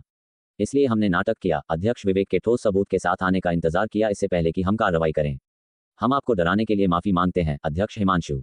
कृपया हमें क्षमा करें। ये सुनकर हिमांशु समझ गया और झुक गया। मैं समझा, अगर आज शेखर भाई नहीं होते तो मैं, हिमांशु, इस हरामी के हाथों मारा जाता। ओह अध्यक्ष हिमांशु, इतना औपचारिक होने की जरूरत नहीं है। शेखर ने जल्दी से उसे ऊपर उठाया। उन्होंने एक मुस्कान का आदान प्रदान किया। हिमांशु बेवकूफ नहीं था। अगर शेखर और अन्य लोग दीपक को मारना चाहते थे तो वे उसकी साजिश के बारे में जानने के बाद पहले ही ऐसा कर सकते थे। लेकिन उन्होंने तब तक इंतजार किया जब तक कि वह खतरे में नहीं था, इससे पहले कि वे अंदर आए। यह शायद इसलिए था क्योंकि उन्हें कुछ चाहिए था। बेशक ये देखते हुए कि उन्होंने उसकी जान बचाई, वह उनकी छोटी योजनाओं को नजरअंदाज कर सकता था। दीपक का चेहरा सुनकर और भी बदसूरत हो गया। वह जानता था कि आज उसके बचने की संभावना कम थी, इसलिए उसने हार मान ली और गुस्से से शेखर को घूरा। शेखर, तुम गद्दार हो। मैंने तुम पर इतना भरोसा किया और तुमने मुझे धोखा दिया। हम गद्दार हैं। शेखर ने ठहाका लगाया। चलो भी, दीपक, खुद की इतनी चापलूसी करना बंद करो। तुम और तुम्हारे भाई दीपक किस तरह के लोग हैं ये कौन नहीं जानता। जब हमने पहली बार अंबिका नगर को एक साथ बनाया तो दीपक ने नगर प्रमुख का पद हथियाने के लिए कितने लोगों को मारा और भगाया। अगर कोई गद्दार है तो वह तुम्हारा भाई है। शेखर, मेरे भाई का अपमान करने की हिम्मत मत करना। दीपक ने दांत पीसते हुए दहाड़ा। हे, शेखर ने ठहाका लगाया हिमांशु की ओर अपने हाथ जोड़कर। अध्यक्ष हिमांशु, इस आदमी के बुरा इरादे हैं। अगर हम इसे जाने देते हैं तो कौन जानता है कि अगली बार यह क्या करेगा। इसे यही मारना और भविष्य की परेशानियों को रोकना बेहतर है। जैसे ही उसके शब्द गिरे, दीपक का चेहरा गुस्से से डर और अंत में याचना की एक नजर में बदल गया। हिमांशु भाई, मुझे अपनी गलती का एहसास हो गया है। कृपया मुझे जाने दो। वह रो पड़ा, नाक बहने लगी। मैं कसम खाता हूँ, अगर मैंने भविष्य में फिर से साजिश रची तो मैं बिजली से मारा जाऊंगा और एक भयानक मौत मरूंगा। हाँ, दाढ़ी वाले आदमी ने ठंडी हंसी हंसी। इन दिनों कसम खाने से काम चल सकता है, लेकिन फिर कौशल का क्या उपयोग। बिल्कुल, अध्यक्ष हिमांशु ने तुम्हें पहले एक नहीं बल्कि कई मौके दिए हैं। तुमने उन्हें संजोया नहीं, ये तुम खुद अपने ऊपर लाए हो। अध्यक्ष हिमांशु, आदेश दें। वे सब हिमांशु की ओर देखने लगे, मानो उसके आदेश का इंतजार कर रहे हों। एक पल के संकोच के बाद हिमांशु ने सिर हिलाया। तो मैं शेखर भाई को तकलीफ दूंगा। कोई बात नहीं। शेखर मुस्कुराया। उसकी आंखों में हत्या की चमक थी। दीपक के शरीर के चारों ओर लकड़ी की सलाखें अजगरों की तरह कस गईं, जो अपने शिकार को गला घोंट रहे थे। अंदर की ओर दबते हुए जोर से चिरमराहट की आवाज आ रही थी। नहीं, रुको, दीपक ने हिस्टीरिया में चिल्लाया। उसके शरीर के चारों ओर सुरक्षा कवच कमजोर हो रहा था, टूटने के कगार पर था। दुर्भाग्य से किसी ने भी उस पर ध्यान नहीं दिया। उन सब की आंखें उसे ऐसे देख रही थी जैसे वह पहले ही एक मरा हुआ आदमी हो। हिमांशु भाई, कृपया मुझे बचाओ। दीपक रोया। उसका दिल बाहर निकल रहा था। आह, हिमांशु ने हल्की आह भरी। दीपक, तुम एक वयस्क हो। तुम्हें समझना चाहिए कि वयस्कों को अपने कार्यों के परिणामों का सामना करना पड़ता है। चिंता मत करो, मौत केवल क्षण भर की होती है और इससे ज्यादा चोट नहीं पहुंचेगी। चट, सैकड़ों लकड़ी की सलाखों के दबाव में सुरक्षा कवच आखिरकार टूट गया। फिर हड्डियों के टूटने और मांसपेशियों के फटने की आवाज हवा में भर गई, क्योंकि दीपक का शरीर एक विचित्र आकार में मुड़ गया। उसका चेहरा दर्द का एक मुखौटा था। शेखर की कसी हुई दाहिनी मुट्ठी धीरे धीरे खुली और लकड़ी की सलाखें बिखर गईं। धड़ाम की आवाज के साथ दीपक का शरीर जमीन से टकराया। खून जल्दी से कालीन को रंग रहा था। हिमांशु ने सिर हिलाया। उसे थोड़ा भाग्यशाली महसूस हुआ। अगर शेखर और अन्य ने उसका साथ नहीं दिया होता तो जमीन पर मुड़ी हुई लाश उसकी होती। शेखर भाई, मैं आज तुम्हारे इस महान दया को कभी नहीं भूलूंगा। अगर कोई ऐसी चीज है जिसमें मैं मदद कर सकता हूं तो कृपया मुझे बताएं। दाढ़ी वाले आदमी और अन्य लोगों ने तुरंत शेखर की ओर देखा। अरे, शेखर ने अपना हाथ हिलाया। ये बस एक छोटी सी मदद थी। मुझे यकीन है कि अगर स्थिति उलट होती तो अध्यक्ष हिमांशु भी ऐसा ही करते। हाँ हाँ, इतना औपचारिक होने की जरूरत नहीं है अध्यक्ष हिमांशु। बस एक छोटी सी मदद, उन्होंने हंसते हुए कहा। हिमांशु मूर्ख नहीं था। वह जानता था कि वे सिर्फ विनम्र हो रहे थे। शेखर भाई, उसने गंभीरता से कहा, मेरे साथ इतना औपचारिक होने की जरूरत नहीं है। अगर कोई ऐसी चीज है जिसमें मैं मदद कर सकता हूं तो बस कह दो। ठीक है। शेखर ने दूसरों की ओर देखा। भाई, चूंकि अध्यक्ष हिमांशु ने ऐसा कहा है तो तुम क्यों नहीं बोलते। हाँ भाई, उन्हें बताओ। ठीक है। शेखर ने अपना गला साफ किया। अध्यक्ष हिमांशु, सच कहूं तो हम अध्यक्ष विवेक के कार्यों की बहुत प्रशंसा करते हैं। हमने सुना है कि अंबिका नगर को वर्तमान में लोगों की जरूरत है, इसलिए हम अंबिका नगर जागृत संघ में शामिल होना चाहते हैं और लगन से सेवा करना चाहते हैं। जैसे ही उसके शब्द गिरे, उन सबके दिल गले में आ गए। उन्होंने वह सब किया जो वे कर सकते थे, बाकी भाग्य पर निर्भर था। तो ये बात है। हिमांशु अत्यधिक प्रसन्न हुआ। अगर तुम हमारी शाखा में शामिल होते हो तो मुझे और खुशी नहीं हो सकती। लेकिन उसकी मुस्कान जम गई। तुम्हारी असाधारण क्षमताओं के साथ तुम्हें शामिल होने के लिए अध्यक्ष की अनुमति की आवश्यकता होगी। निश्चित रूप से, निश्चित रूप से। उन्होंने एक दूसरे की ओर देखा और राहत की सांस ली। क्या मैं अध्यक्ष हिमांशु को हमें उनसे मिलाने की तकलीफ दे सकता हूँ। स्वाभाविक रूप से हिमांशु बिना किसी झिझक के सहमत हो गया, लेकिन अध्यक्ष को पकड़ना मुश्किल है। मुझे एक कॉल करने दो। कृपया एक पल प्रतीक्षा करें। कोई बात नहीं, धन्यवाद अध्यक्ष हिमांशु। आपका स्वागत है। हिमांशु ने अपना फोन निकाला। शेखर भाई, चिंता मत करो। अध्यक्ष उतना मुश्किल नहीं है जितना अफवाहें बताती हैं। तुमने आज हमारी बहुत मदद की है और तुम्हारे कौशल के साथ अध्यक्ष तुम्हारे प्रवेश से इनकार नहीं करेंगे। ये सबसे अच्छा परिणाम है। शेखर और अन्य ने कहा, फिर भी चिंतित महसूस कर रहे थे। बंजर भूमि पर पार्थ ने एक जगह ढूंढी और ध्यान करने के लिए बैठ गया। अपने शरीर के भीतर के वास्तविक सार को ठीक कर रहा था। पिछली बार की वार ने उसके वास्तविक सार का अधिकांश हिस्सा खर्च कर दिया था। प्रभाव महत्वपूर्ण था, सीधे एक व्यक्ति को टुकड़ों में विभाजित कर दिया, यहाँ तक कि अंतरिक्ष वस्तुएं भी धूल में बदल गईं। सौभाग्य से अन्य 20 स्तरीय जागृतों की अंतरिक्ष वस्तुएं अभी भी अक्षुण्ण थीं। हालांकि वह नहीं जानता था कि इसमें क्या था, वह बाद में मेघा की बहन को सूचित करके पता लगा सकता था। जहां तक अन्य 30 स्तरीय जागृतों की बात है, उसने ज्यादा ध्यान नहीं दिया। जैसे ही उसके शरीर के भीतर का वास्तविक सार लगभग पूरी तरह से ठीक होने वाला था, उसकी जेब में फोन अचानक थरथराया। हिमांशु, पार्थ ने माथे पर बल डाला, ये सोचकर कि क्या शहर के भीतर कोई घटना हुई है। उसने फोन उठाया, अपनी आवाज थोड़ी बदलकर कहा, क्या बात है? अध्यक्ष, मुझे कुछ बताना है। इसमें थोड़ा समय लग सकता है, क्या आपके पास अभी समय है? हिमांशु ने सावधानी से पूछा। हम आगे बढ़ो, यह इस तरह है। हिमांशु ने शेखर और अन्य की ओर देखा। कुछ भी छिपाए बिना उसने सीधे स्थिति समझाई। ओह, ऐसी बात है। पार्थ का स्वर आश्चर्यचकित था। हाँ अध्यक्ष, मैं लापरवाह था। अगर दीपक ने जिन लोगों को बुलाया था वे शेखर भाई और उनके समूह नहीं होते, बल्कि कोई और होता, तो मैं अब तक मर चुका होता। हिमांशु ने आह भरी और फिर अस्थायी रूप से कहा, अध्यक्ष, शेखर भाई और उनके समूह ने शुरू में इस मामले से निपटने की योजना नहीं बनाई थी, लेकिन आपके कार्यों के बारे में सुनने के बाद वे सम्मान से भरे थे और संघ में शामिल होने का फैसला किया। डर था कि पार्थ इनकार कर सकता है, उसने जोड़ा, अध्यक्ष, शेखर भाई और उनके समूह में 5 लोग शामिल हैं। उनमें से 3 स्तरीय जागृत हैं और अन्य 2 सफलता के करीब हैं। अगर वे हमारे संघ में शामिल होते हैं तो यह एक बाग में पंख जोड़ने जैसा होगा। अध्यक्ष, आप उनसे मिलने के लिए कब समय निकालेंगे? जरूरत नहीं। इन 3 शब्दों को सुनकर हिमांशु के चेहरे पर मुस्कान तुरंत जम गई। उसके बगल में शेखर और अन्य को भी बेचैनी का एक उछाल महसूस हुआ। क्या ये हो सकता है कि अध्यक्ष विवेक ने उन्हें ज्यादा नहीं सोचा, या वह सतर्क थे और उन्हें स्वीकार करने के लिए अनिच्छुक थे? अगर वे शामिल होना चाहते हैं तो उन्हें शामिल होने दो। मेरे पास अभी जरूरी मामले हैं और मैं समय नहीं दे सकता। साथ ही अगर भविष्य में अन्य लोग शामिल होना चाहते हैं तो तुम तय करो। मुझे हर एक की रिपोर्ट करने की जरूरत नहीं है। हाँ हाँ, हिमांशु बहुत खुश हुआ। एक ओर उसने शेखर और उनके समूह की दयालुता का बदला चुकाया। दूसरी ओर अध्यक्ष के शब्द विश्वास से भरे थे। फोन रखने के बाद उसने अपना सेल फोन नीचे रखा और उन पर मुस्कुराया। शेखर भाई, चिंता करने की जरूरत नहीं है। अध्यक्ष ने तुम्हारे शामिल होने के लिए सहमत हो गए हैं। क्या? शेखर और अन्य ने एक दूसरे की ओर देखा। ऐसा महसूस हो रहा था जैसे वे सपना देख रहे थे। अध्यक्ष हिमांशु, अध्यक्ष विवेक, क्या वह बस सहमत हो गए? क्या हमें उनसे मिलने की जरूरत नहीं है? जरूरत नहीं। हिमांशु ने अपना हाथ हिलाया और कहा, अध्यक्ष व्यस्त हैं और समय नहीं दे सकते। इसके अलावा तुम्हारी ताकत को देखते हुए अध्यक्ष बहुत खुश हैं, इसलिए उन्होंने तुरंत सहमत दे दी। शेखर भाई, अब से तुम अंबिका नगर जागृत संघ के सदस्य हो। अंबिका नगर तुम्हारा वापस स्वागत करता है। जैसे ही उसने बात की, उसने अपना हाथ बढ़ाया। शेखर ने जल्दी से प्रतिक्रिया दी और अपना हाथ भी बढ़ाया।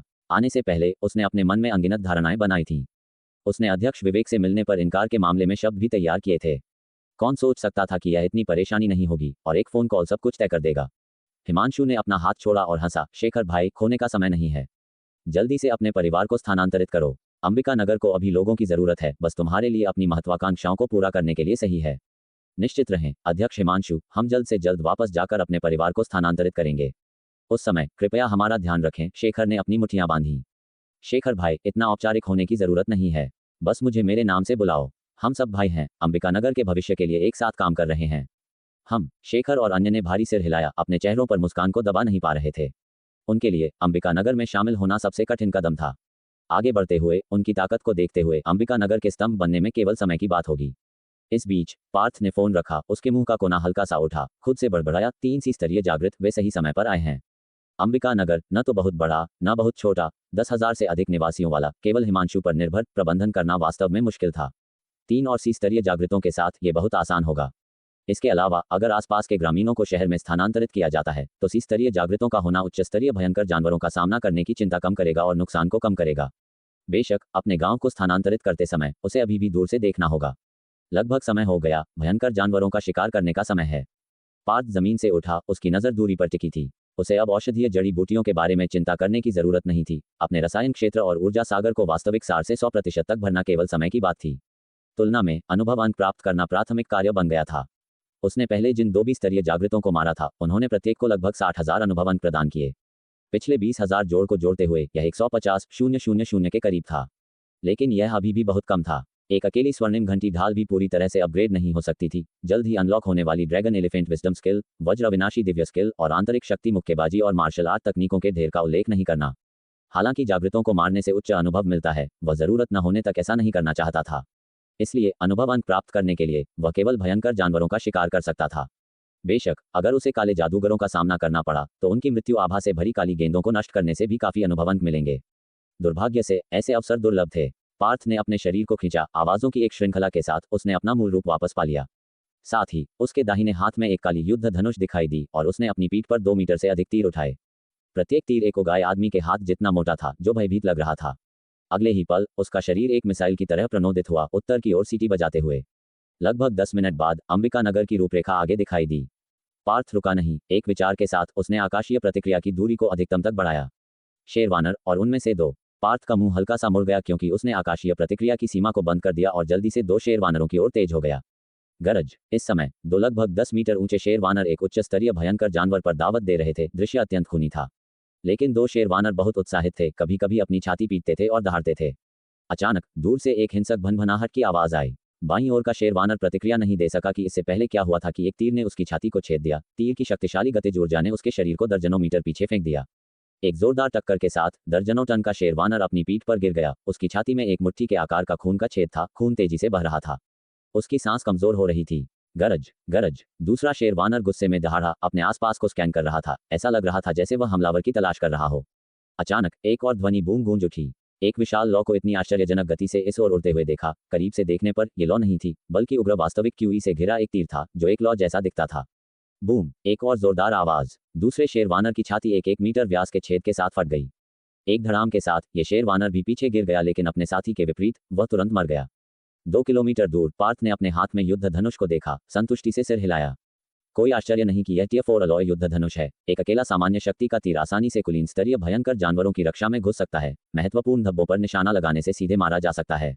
यदि वास्तविक क्यूई लगाया जाता है, जैसा कि अभी सूर्य भेदी तीर में था, तो यह एक तत्काल मृत्यु होगी। पार्थ आगे बढ़ा, 2 शेरवानरों से महत्वपूर्ण सामग्री एकत्रित की और उन्हें अंतरिक्ष वस्तुओं में भंडारित किया, इससे पहले कि वह आकाशीय प्रतिक्रिया को फिर से खोले। जल्द ही उसने 2 और कुलीन स्तरीय भयंकर जानवरों की आभा, लगभग 30 उच्च स्तरीय भयंकर जानवरों का पता लगाया। एक अग्निस्केली सुअर भी है। कितना समय पर? पार्थ का मुंह एक मुस्कान में मुड़ गया। वह तुरंत अग्निस्केली सुअर के स्थान की ओर बढ़ा। अगले ही पल उग्र वास्तविक क्यूई से घिरा एक तीर फिर से सीटी बजाया। बूम। एक विशाल विस्फोट के बाद यहां तक कि जबरदस्त अग्निस्केली सुअर के शरीर पर भी एक 6 या 700 सेंटीमीटर बड़ा छेद था, उठी हुई धूल के साथ नीचे गिर गया। फिर से एक तीर से एक तत्काल मृत्यु। कोई आश्चर्य नहीं कि यह टियर 4 अलॉय युद्ध धनुष है। पार्थ ने फिर से आह भरी। केवल बुनियादी सूर्य भेदी तीर का उपयोग कर रहा था, फिर भी उसने अधिक शक्तिशाली ज्वलन तीर का उपयोग भी नहीं किया था। मुझे अपनी कौशल का परीक्षण करने के लिए 1 या 2 कमांडर स्तरीय भयंकर जानवरों को ढूंढना चाहिए। पार्थ ने दूरी की ओर देखा। मानव जाति द्वारा अब कब्जा की गई भूमि 10 साल पहले की 1/10 से कम है। 3 अति बड़े शहर एक तिपाई विन्यास में खड़े हैं। 3 अति बड़े शहरों के बीच के क्षेत्रों को पूर्ण सुरक्षित क्षेत्र माना जाता है। इन अति बड़े शहरों के चारों ओर धीरे धीरे 10 बड़े शहर बने। मध्यम शहरों के लिए भी यही हाल है। सबसे बाहरी परिधि पर अंबिका नगर जैसे छोटे शहर हैं। आकाश से पूरी मानव जाति का क्षेत्र एक गोलाकार, एक तरह का किले जैसा दिखता है। किले के बाहर भयंकर जानवरों का क्षेत्र है। जितनी गहराई में आप जाते हैं, उतना ही अधिक खतरा होता है। अग्निस्केली सुअर से सामग्री एकत्रित करने के बाद पार्थ आगे बढ़ता रहा। रास्ते में उसने लगभग 10 कुलीन स्तरीय भयंकर जानवरों को मारा, फिर भी वह अभी भी कुलीन स्तरीय भयंकर जानवरों की तुलना में बहुत अधिक आभा का पता नहीं लगा सका। पार्थ ने माथे पर बल डाला। उसकी नजर आगे टिकी। एक मानव शहर को दूरी में अचानक दिखाई देते हुए देखा, लेकिन उसने पहले देखे गए शहरों के विपरीत ये शहर खंडहरों का एक दृश्य था, वीरान और टूटा हुआ। क्या यह एक पुराने शहर का अवशेष है? पार्थ ने आकाशीय प्रतिक्रिया खोली और हैरान था कि शहर में हजारों आभाएं थीं, सभी भयंकर जानवर। अधिकांश आभाएं मध्यम स्तर से उच्च स्तरीय भयंकर जानवरों तक थीं। दर्जनों कुलीन स्तरीय भयंकर जानवरों की आभाएं थीं। इसके अलावा एक आभा कुलीन स्तरीय भयंकर जानवरों की तुलना में कई गुना अधिक शक्तिशाली थी। क्या यह एक कमांडर स्तरीय भयंकर जानवर है? पार्थ ने बड़बड़ाया। इस शक्तिशाली आभा ने उसे खतरे का एहसास कराया, लेकिन अत्यधिक खतरा नहीं। चलो इसकी जांच करते हैं। पार्थ ने अपनी लारने ली। अंबिका नगर के खंडहरों से लगभग 2 किलोमीटर दूर पार्थ ने अपनी भौहें सिकोड़ी। वह संभवतः कमांडर स्तर के भयंकर जानवर का ठिकाना था, ठीक शहर के केंद्र में। और उसके चारों ओर दर्जनों अभिजात स्तर के भयंकर जानवरों की आभाएं पहरेदारों की तरह तैनात थीं, जो केंद्र में बैठे कमांडर स्तर के जानवर को घेरे हुए थीं। इसका मतलब था कि कमांडर स्तर के जानवर पर बिना ध्यान दिए चुपके से हमला करना बहुत मुश्किल होगा। जैसा कि मेघा की बहन ने कहा था, सभी कमांडर स्तर के भयंकर जानवरों में बुद्धिमत्ता होती है। पार्थ बड़बड़ाया। इसके अलावा एक अजीब बात यह थी कि शक्ति में कुछ यंत्रों के अलावा दर्जनों अभिजात स्तर के भयंकर जानवरों की आभाएं लगभग एक जैसी थीं। क्या ऐसा हो सकता है कि वे सभी एक ही प्रकार के अभिजात स्तर के भयंकर जानवर हों? पार्थ को यह कुछ अविश्वसनीय लगा। चूंकि वह यहां तक आ गया था, इसलिए केंद्र में कमांडर स्तर के जानवर को देखे बिना वह संतुष्ट नहीं होगा। लेकिन अंधाधुंध हमला करना निश्चित रूप से कमांडर स्तर के जानवर और दर्जनों अभिजात स्तर के जानवरों दोनों को आकर्षित करेगा, जो बुद्धिमानी नहीं होगी। चलो पहले उनमें से कुछ अभिजात स्तर के भयंकर जानवरों को खत्म करने की कोशिश करते हैं। पार्थ आगे बढ़ा। शहर के बाहरी इलाके मलबे और ओवरग्रोन वनस्पति से भरे थे। दीवारों की छाया में कई मध्यम से उच्च स्तर के भयंकर जानवर आराम कर रहे थे, एक सामंजस्यपूर्ण दृश्य प्रस्तुत कर रहे थे। ये वास्तव में अजीब था, क्योंकि अन्य जगहों पर उच्च स्तर के भयंकर जानवर आमतौर पर आपस में लड़ते थे, यहाँ तो कई मध्यम स्तर के जानवरों की बात ही क्या, वे तो उनके लिए दरवाजे पर पहुंचाए गए भोजन जैसे होते। लेकिन उच्च स्तर के भयंकर जानवरों ने मानो ध्यान ही नहीं दिया। पार्थ ने उन्हें परेशान नहीं किया, छतों पर से कूदते हुए आगे बढ़ा। जल्द ही कुछ अभिजात स्तर के भयंकर जानवर दिखाई दिए। 10 से अधिक पागल सांड, लगभग 6 मीटर ऊंचे और लगभग 10 मीटर लंबे, दो सींग लगभग 2 मीटर लंबे और खून से लाल आंखें। अभिजात स्तर के भयंकर जानवरों में वे विशेष रूप से शक्तिशाली नहीं थे, अकेले में वे अग्निशल्कीसुआ से बहुत कमजोर थे। समस्या ये थी कि ये जानवर आमतौर पर समूहों में दिखाई देते थे, यहाँ तक कि अग्निशल्कीसुआ भी उनसे बचते थे। इसके अलावा उन्हें पागल सांड इसलिए कहा जाता था क्योंकि एक बार घायल होने पर उनकी शक्ति और गति बढ़ जाती थी और वे अपने विरोधियों पर निर्भीक हमले शुरू कर देते थे। कोई आश्चर्य नहीं कि दर्जनों समान आभाएं हैं। पार्थ एक ऊंची इमारत में छिप गया, नीचे सब कुछ देख रहा था। वास्तव में यह पागल सांडों का एक समूह था। केवल इसी दिशा में नहीं, अन्य 3 दिशाओं में भी शायद यही परिदृश्य था। इस क्षण उसके दिमाग में सबसे मजबूत आभा परिचित हो गई। लगता है वह भी एक पागल सांड है, लेकिन इस समूह का राजा। पार्थ ने कुछ किलोमीटर दूर केंद्र की ओर देखा। उसे आश्चर्य हुआ, वे एक ही प्रजाति के थे। अगर वह इन पागल सांडों पर हमला करता तो कमांडर स्तर का जानवर निश्चित रूप से चुप नहीं बैठता अगर उसे पता चलता। इस क्षण नीचे के कई पागल सांड जाग गए, हवा को तेजी से सूंघते हुए। और देर नहीं कर सकते। पार्थ को परेशानी महसूस हुई क्योंकि नीचे के अभिजात स्तर के जानवरों ने कुछ असामान्य भांप लिया था और जल्द ही उसे ढूंढ लेंगे। तुरंत उसने 5 तीर निकाले, उनके भीतर अपनी सच्ची ऊर्जा ट्रू एसेंस को सक्रिय किया। एक जोर का धमाका, 5 सूर्य भेदी तीर भारी गति के साथ नीचे के 5 पागल सांडों की ओर बढ़े। धड़ाम धड़ाम धड़ाम, कई जोरदार विस्फोटों के साथ 5 पागल सांड चीख भी नहीं पाए, उनके सिर या शरीर फट गए, लगभग 1 मीटर व्यास के छेद छोड़कर। गरज, बाकी पागल सांड तुरंत जाग गए, पार्थ की दिशा में दहाड़ते हुए। हालांकि उनका सामना और अधिक और तेज तीरों से हुआ। धड़ाम धड़ाम धड़ाम, एक के बाद एक पागल सांड खून के तालाबों में गिरते गए। 3 सेकंड से भी कम समय में 10 से अधिक अभिजात स्तर के पागल सांडों को मार गिराया गया। अन्य उच्च स्तर के भयंकर जानवर दहशत में भाग गए, जिससे 10 मील से अधिक दूरी तक धूल उड़ती हुई दिखाई दी। धत, पार्थ ने भौहें सिकोड़ी, जैसे उसके शब्दों की पुष्टि हो गई। गरज, शहर के केंद्र से एक गर्जन गूंजा। गर्जन में दुख और भारी क्रोध के संकेत थे। ये वह कमांडर स्तर का भयंकर जानवर है। पार्थ खुद को कड़वाहट से हंसने से नहीं रोक सका। वह जानता था कि वह अनिवार्य रूप से जानवर को सचेत करेगा, बस अपेक्षा से पहले। स्थिति को देखते हुए उसके पास भागने या आने वाली चीज का सामना करने के अलावा कोई विकल्प नहीं था। गरज गरज, एक पल में पूरे शहर के भयंकर जानवर हिंसक हो गए, हर दिशा से दहाड़ें आने लगीं। गरज, गर्जन फिर से सुनाई दिया और शहर के केंद्र से लगभग 20 मीटर ऊंची एक आकृति धीरे धीरे उठी। 2 विशाल सींग, लगभग 10 मीटर लंबे, खून से लाल आंखें और उसके मुंह और नाक से निकलती गर्म सांसें। उसका पूरा शरीर एक कवच से ढका हुआ था जिसे एक 150 मिलीमीटर होवित्ज़र भी नहीं तोड़ सकता था। उसने पार्थ की दिशा में देखा, अपने पिछले पैर जमीन पर रगड़ते हुए, और अचानक आवेश में आ गया। धड़ाम, यह एक भूकंप जैसा था। दसियों मील की सीमा के भीतर जमीन कांप उठी। अगले ही सेकंड एक विशाल आकृति तेजी से बाहर निकली। धड़ाम, रास्ते को अवरुद्ध करने वाली एक ऊंची इमारत चकनाचूर हो गई। मलबा दसियों मीटर के भीतर कंक्रीट की दीवारों से टकराया। धड़ाम, एक और इमारत आधे में कट गई, 7 या 8 मंजिलें ढह गईं। फिर तीसरी, चौथी। कुछ उच्च स्तर के भयंकर जानवर जो चकमा नहीं दे पाए, हवा में उड़ गए, बीच हवा में ही विस्फोटित हो गए। अन्य जो भागने की कोशिश कर रहे थे, उन्हें गिरते हुए लोहे के खुरों से कुचल दिया गया। ऊंची इमारतों से भरा शहर इस कमांडर स्तर के भयंकर जानवर द्वारा जबरन साफ किया जा रहा था। कई किलोमीटर का रास्ता बनाया गया। गरज, पागल जंगली सांड राजा ने अपनी खून से लाल आंखों को उस इमारत पर केंद्रित किया जहां पार्थ खड़ा था और अपने सींगों से टक्कर मार दी। धड़ाम, एक जोर का क्रैश, जिस इमारत पर पार्थ खड़ा था वह मलबे में बदल गई, स्टील और कंक्रीट कागज की तरह भेदे गए। कितना तेज! पार्थ कमांडर स्तर के जानवर के पीछे कई 100 मीटर ऊंची एक ऊंची इमारत पर खड़ा था। उसकी गति और शक्ति असाधारण थी। उसने उसके पीछे कई किलोमीटर के रास्ते को देखा। ये जानवर अकेला अंबिका नगर के पूरे शहर को नष्ट कर सकता था। चूंकि यह मामला है, वह पीछे नहीं हटेगा, तुरंत अपने सबसे शक्तिशाली ज्वाला तीर फ्लेमिंग एरो का उपयोग करेगा। सूर्य भेदी तीर, प्रत्येक शॉट 10,000 सच्ची क्यूई ट्रू ची का उपभोग करता है। तीर की शक्ति को 10 गुना बढ़ाता है। ज्वाला तीर 30,000 सच्ची क्यूई का उपभोग करता है। शारीरिक क्षति के साथ महत्वपूर्ण अग्नि विशेषता क्षति जोड़ता है। धड़ाम, एक जोर का विस्फोट, एक लॉ कमांडर स्तर के जानवर की ओर बढ़ी। करीब से देखने पर यह आग की लपटों में लिपटे सच्ची क्यूई का एक तीर था, जो एक लॉ जैसा दिख रहा था। तीर तेजी से पागल सांड के कवच से टकराया, खून के छींटे के साथ उसे भेदा। तीर लगभग पूरी तरह से धंस गया। धड़ाम, एक और विस्फोट, तीर पर अग्नि विशेषता सच्ची क्यूई फट गई। एक आग की लपटों के बीच पागल जंगली सांड राजा के शरीर में आधा मीटर का घाव खुल गया, किनारे झुलस गए और हवा में भुने हुए मांस की गंध थी। गरज, पागल जंगली सांड राजा मुड़ा, उसकी खून से लाल आंखें और भी चमकने लगीं। उसने पार्थ की ओर एक और आवेश शुरू किया, अब दुगुनी तेजी से आगे बढ़ रहा था। धड़ाम, जिस जगह पार्थ खड़ा था वह फिर से मलबे में बदल गई। लेकिन पागल जंगली सांड राजा संतुष्ट नहीं हुआ, खंडहरों पर पागलों की तरह थपथपा रहा था। उफ, बाल बाल बचा। 1 किलोमीटर दूर पार्थ ने खुद को शांत किया। सौभाग्य से उसने अपनी पूरी शक्ति की मुद्रा को सक्रिय कर दिया था। उसकी गति कई गुना बढ़ गई थी, अन्यथा वह सचमुच मारा जा सकता था। वह अभिजात स्तर के भयंकर जानवर से मारे जाने से नहीं डरता था, लेकिन कमांडर स्तर के जानवर के पूरी ताकत के हित से कहना मुश्किल था। खुशकिस्मती से उसका तीर टियर 4 मिश्र धातु से बना था, जानवर को आसानी से भेद सकता था। उस स्थिति में इस विशालकाय को मारना केवल समय की बात थी। पार्थ ने एक और तीर निकाला, इस बार सिर को निशाना बनाया। धड़ाम, एक और ज्वाला तीर उसके सिर की ओर तेजी से बढ़ा। जैसे ही वह टकराने वाला था, जानवर ने अचानक अपने सींग ऊपर की ओर मोड़ दिए। डिंग, एक कुरकुरी आवाज, तीर चकनाचूर हो गया। आग की विशेषता वाली सच्ची की हुई भड़क उठी और जब धुआं छंटा तो पार्थ हैरान रह गया। थोड़ा अस्त व्यस्त दिखने के अलावा पागल सांड अक्षत रहा। उसके सींग और भी चमकदार लग रहे थे। वे सींग कीमती लगते हैं। पार्थ ने ध्यान दिया। उसने एक सबक भी सीखा। सिर एक कमजोर स्थान हो सकता है, लेकिन उसे मारना बहुत चुनौतीपूर्ण था।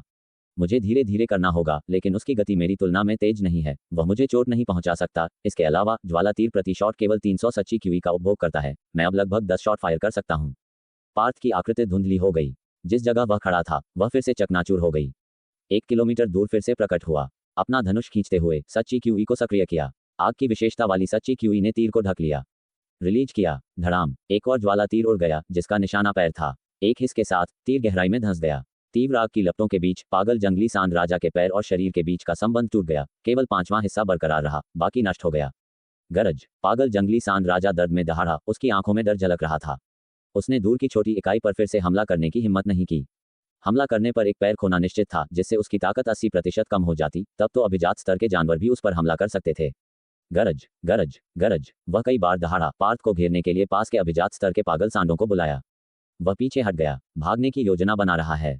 पार्थ मुस्कुराया, अब भागने में बहुत देर हो चुकी है। गरज, दर्जनों पागल सांड सभी दिशाओं से उस ऊंची इमारत की ओर दौड़े जहां पार्थ स्थित था। बस कुछ ही पलों में 6 या 7 मंजिला इमारत एक जोरदार क्रैश के साथ ढह गई।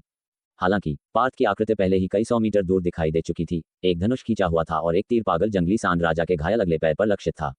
औसत योद्धा के लिए इतनी संख्या में इमारतें एक बाधा हो सकती थी, लेकिन उसके लिए वे एक फायदा थी। धनुष की डोरी टिनकारी और एक ज्वाला तीर पागल जंगली सांड राजा के घायल पैर पर टकराया, जिससे जानवर आग की लपटों के बीच जमीन पर गिर गया। एक शक्तिशाली सदमे की लहर ने पास की कई छोटी इमारतों को उलट दिया।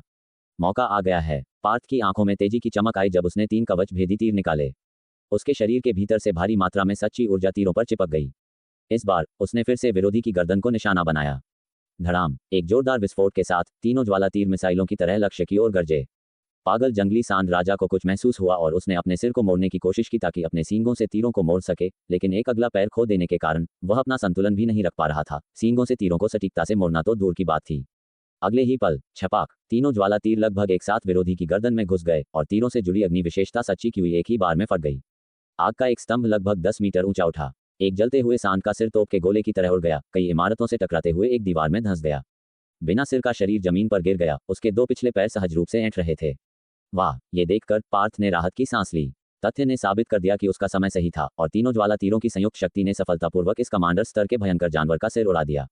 अगर मैंने पवनमुख घात विंडवर्ड स्लैश की 5वीं स्ट्राइक का इस्तेमाल किया होता तो शायद वही प्रभाव होता, लेकिन लंबी दूरी की तीरंदाजी का उपयोग करने जितना सुरक्षित नहीं होता।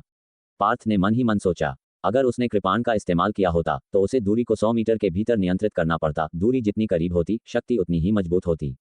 हालांकि 100 मीटर इस कमांडर स्तर के जानवर के लिए सिर्फ एक पल था और इस बात का खतरा था कि जानवर उस पर उसी समय हमला कर सकता था जब वह उस पर हमला करता था। तीरंदाजी के साथ ऐसा नहीं था। जिस क्षण से यह कमांडर स्तर का जानवर युद्ध के मैदान में प्रवेश किया था, पार्थ उसे दौड़ा रहा था। 1 या 2 किलोमीटर की हमले की सीमा उसके लिए पागल सांड के हमलों से बचने के लिए पर्याप्त से अधिक थी। ये दुखद है कि तीरंदाजी की शक्ति अभी भी थोड़ी कमजोर है। यहाँ तक कि ज्वाला तीर तकनीक की शक्ति भी एक नियमित तीर की तुलना में केवल 20 या 30 गुना है, जबकि पवनमुख घात की 5वीं स्ट्राइक कृपाण तकनीकों की शक्ति का 50 गुना तक पहुंच सकती है। पार्थ की निगाहें नीचे दर्जनों अभिजात स्तर के भयंकर जानवरों के ढेर पर पड़ी। एक विचार आया। पागल जंगली सांड राजा की मौत ने अन्य पागल सांडों के क्रोध को ही बढ़ाया। पीछे हटने के बजाय उनकी आंखें क्रोध से और भी चमक उठीं। गरज, गरज, अपने गुस्से भरे दहाड़ों में दर्जनों पागल सांड बिना सोचे समझे पार्थ की ओर दौड़े। ये देखकर पार्थ के होठों पर एक मुस्कान आ गई। वह सहर्ष तैयार था। हवा में कूदते हुए वह कई दर्जन मीटर दूर एक इमारत पर उतरा और जैसे ही उसने नीचे छुआ, 5 सूर्य भेदी तीर सीटी बजाते हुए बाहर निकले। 5 अभिजात पागल सांड उसी जगह जमीन पर गिर गए। प्रत्येक के शरीर में लगभग 1 मीटर चौड़ा छेद था। गरज, बाकी पागल सांड जवाब में छोटी इमारत पर झपटे। पार्थ की आकृति एक बार फिर गायब हो गई। इस तरह जैसे जैसे इमारतें गिरती गईं, वैसे वैसे पागल सांडों की लगातार लहरें भी गिरती गईं। पार्थ को यहां तक कि जमीन पर कूदकर अपने तीरों को पुनः प्राप्त करने का समय भी मिल गया। नरसंहार पूरी तरह से एक तरफा था। कुछ ही मिनटों के बाद दर्जनों अभिजात स्तर के पागल सांडों में से 5 से भी कम बचे थे। जीवित बचे सांडों की आंखें धीरे धीरे मंद हो गईं, जैसे उन्हें लग रहा था कि कुछ गड़बड़ है। वे धीरे धीरे पीछे हटने लगे। बेशक ये व्यवहार बुद्धिमत्ता के बजाय सहज था, हालांकि पार्थ ने उन्हें मौका नहीं दिया। धनुष की डोरी के हर टंकार के साथ एक और पागल सांड खून के तालाब में गिर गया। 3 सेकंड से भी कम समय में सभी 5 बचे हुए पागल सांडों को मार दिया गया। खत्म। पार्थ ने अपनी मांसपेशियों को खींचा, कुछ अधूरा महसूस करते हुए। उसने अपने अनुभव बिंदु एक्सपीरियंस पॉइंट्स पर एक नज़र डाली। कुल मिलाकर उसने एक कमांडर स्तर के भयंकर जानवर और 45 अभिजात स्तर के भयंकर जानवरों को मारा था। अकेले कमांडर स्तर के जानवर ने लगभग 100,000 अनुभव बिंदु प्रदान किए थे, जो पहले के 2 बी स्तर के जागृत बी लेवल अवेकनेस से थोड़ा अधिक था। 45 अभिजात स्तर के भयंकर जानवरों ने और भी आश्चर्यजनक लाभ दिए। 450,000 अनुभव बिंदु प्रति अभिजात पागल सांड औसतन लगभग 6,000 बिंदु। पार्थ अत्यधिक प्रसन्न था। उसके वर्तमान अनुभव बिंदु 700,000 से अधिक जमा हो गए थे, जो उसके पास अब तक का सबसे अधिक था। इतने सारे अनुभव बिंदुओं के साथ ड्रैगन हाथी ज्ञान कौशल, ड्रैगन एलिफेंट विजडम स्किल और वज्र अविनाशी दिव्य कौशल, वज्र इंडिस्ट्रक्टेबल डिवाइन स्किल को अधिकतम करना निश्चित था। जहां तक गोल्डन बेल शील्ड की बात है, चूंकि उसने पहले ही वज्र अविनाशी दिव्य कौशल को अनलॉक कर लिया था, इसलिए उस पर अनुभव बिंदु खर्च करना अनावश्यक था। शेष अनुभव बिंदु संभवतः विभिन्न हृदय विधियों हार्ट मेथड्स को पूर्णता के क्षेत्र परफेक्शन रेल्म तक बढ़ा सकते थे, जिससे वांछित विशेषताएं ट्रेट्स अनलॉक हो जाती। उसकी निगाहें जमीन पर पागल सांडों के ढेर पर पड़ीं। इतनी सारी सामग्री उसके वापस जाने और विवाह वस्त्र, दिव्य कौशल, मैरिज रोब, डिवाइन स्किल और अमर मुहर तकनीक, अनडाइंग सील टेक्निक जैसी मार्शल आर्ट्स को खरीदने के लिए पर्याप्त होगी। अप्रत्याशित जटिलताओं से बचने के लिए पहले भयंकर जानवर की सामग्री एकत्र करना बेहतर है। पार्थ तेजी से आगे बढ़ा, पागल जंगली सांड राजा के सिर को एक अंतरिक्ष वस्तु में भर दिया। निस्संदेह सींग मूल्यवान थे और बहुत सारे अंक के लायक थे। फिर वह शरीर के सामने प्रकट हुआ, एक कटार निकाली और अन्य सामग्रियों को काटना शुरू कर दिया। समय बीतता गया और लगभग 1/4 घंटे के बाद उसने दर्जनों अभिजात स्तर के भयंकर जानवरों से सामग्री एकत्रित कर ली थी। गोमांस के ढेरों को देखकर उसे पछतावा हुआ। यह अभिजात स्तर के भयंकर जानवरों का मांस था। उसे याद आया कि कैसे अतीत में एक निम्न स्तर के भयंकर जानवर के मांस ने उसे अत्यधिक उत्साहित कर दिया था। लेकिन बहुत सारे शिकार और अंतरिक्ष वस्तु में सीमित स्थान था। अगर वह उन्हें भंडारित करना भी चाहता था तो कमांडर स्तर के जानवर को प्राथमिकता क्यों न दे। पार्थ की निगाहें पागल जंगली सांड राजा के शरीर पर पड़ीं। इस जानवर को भंडारित करने के लिए उसे अपनी अंतरिक्ष वस्तु में कम से कम 100 घन मीटर जगह की आवश्यकता होगी, साथ ही कुछ काटने की भी। 100 घन मीटर क्षमता वाली अंतरिक्ष वस्तुएं यदि जागृत संघ अवेकेंड एसोसिएशन में उपलब्ध थीं तो शायद अत्यधिक महंगी होंगी। यहाँ से अंबिका नगर की दूरी कई 100 मील थी, जिससे शरीर को वापस ले जाना मुश्किल हो गया था। लेकिन इसे यहीं छोड़ना बर्बादी होगी, इसलिए उसने परेशानी उठाने का फैसला किया। हालांकि वह तुरंत वापस लौटने की योजना नहीं बना रहा था। आसपास अभी भी हजारों मध्यम स्तर और उच्च स्तर के भयंकर जानवर थे। एक उच्च स्तर के भयंकर जानवर को मारने पर केवल कुछ 100 अंक मिलते थे, जो अभिजात स्तर के भयंकर जानवरों को मारने से प्राप्त अनुभव की तुलना में अतुलनीय था। इसलिए अतीत में जब वह जंगल में उच्च स्तर के भयंकर जानवरों का सामना करता था तो वह बस उन्हें अनदेखा कर देता था। लेकिन अब स्थिति अलग थी।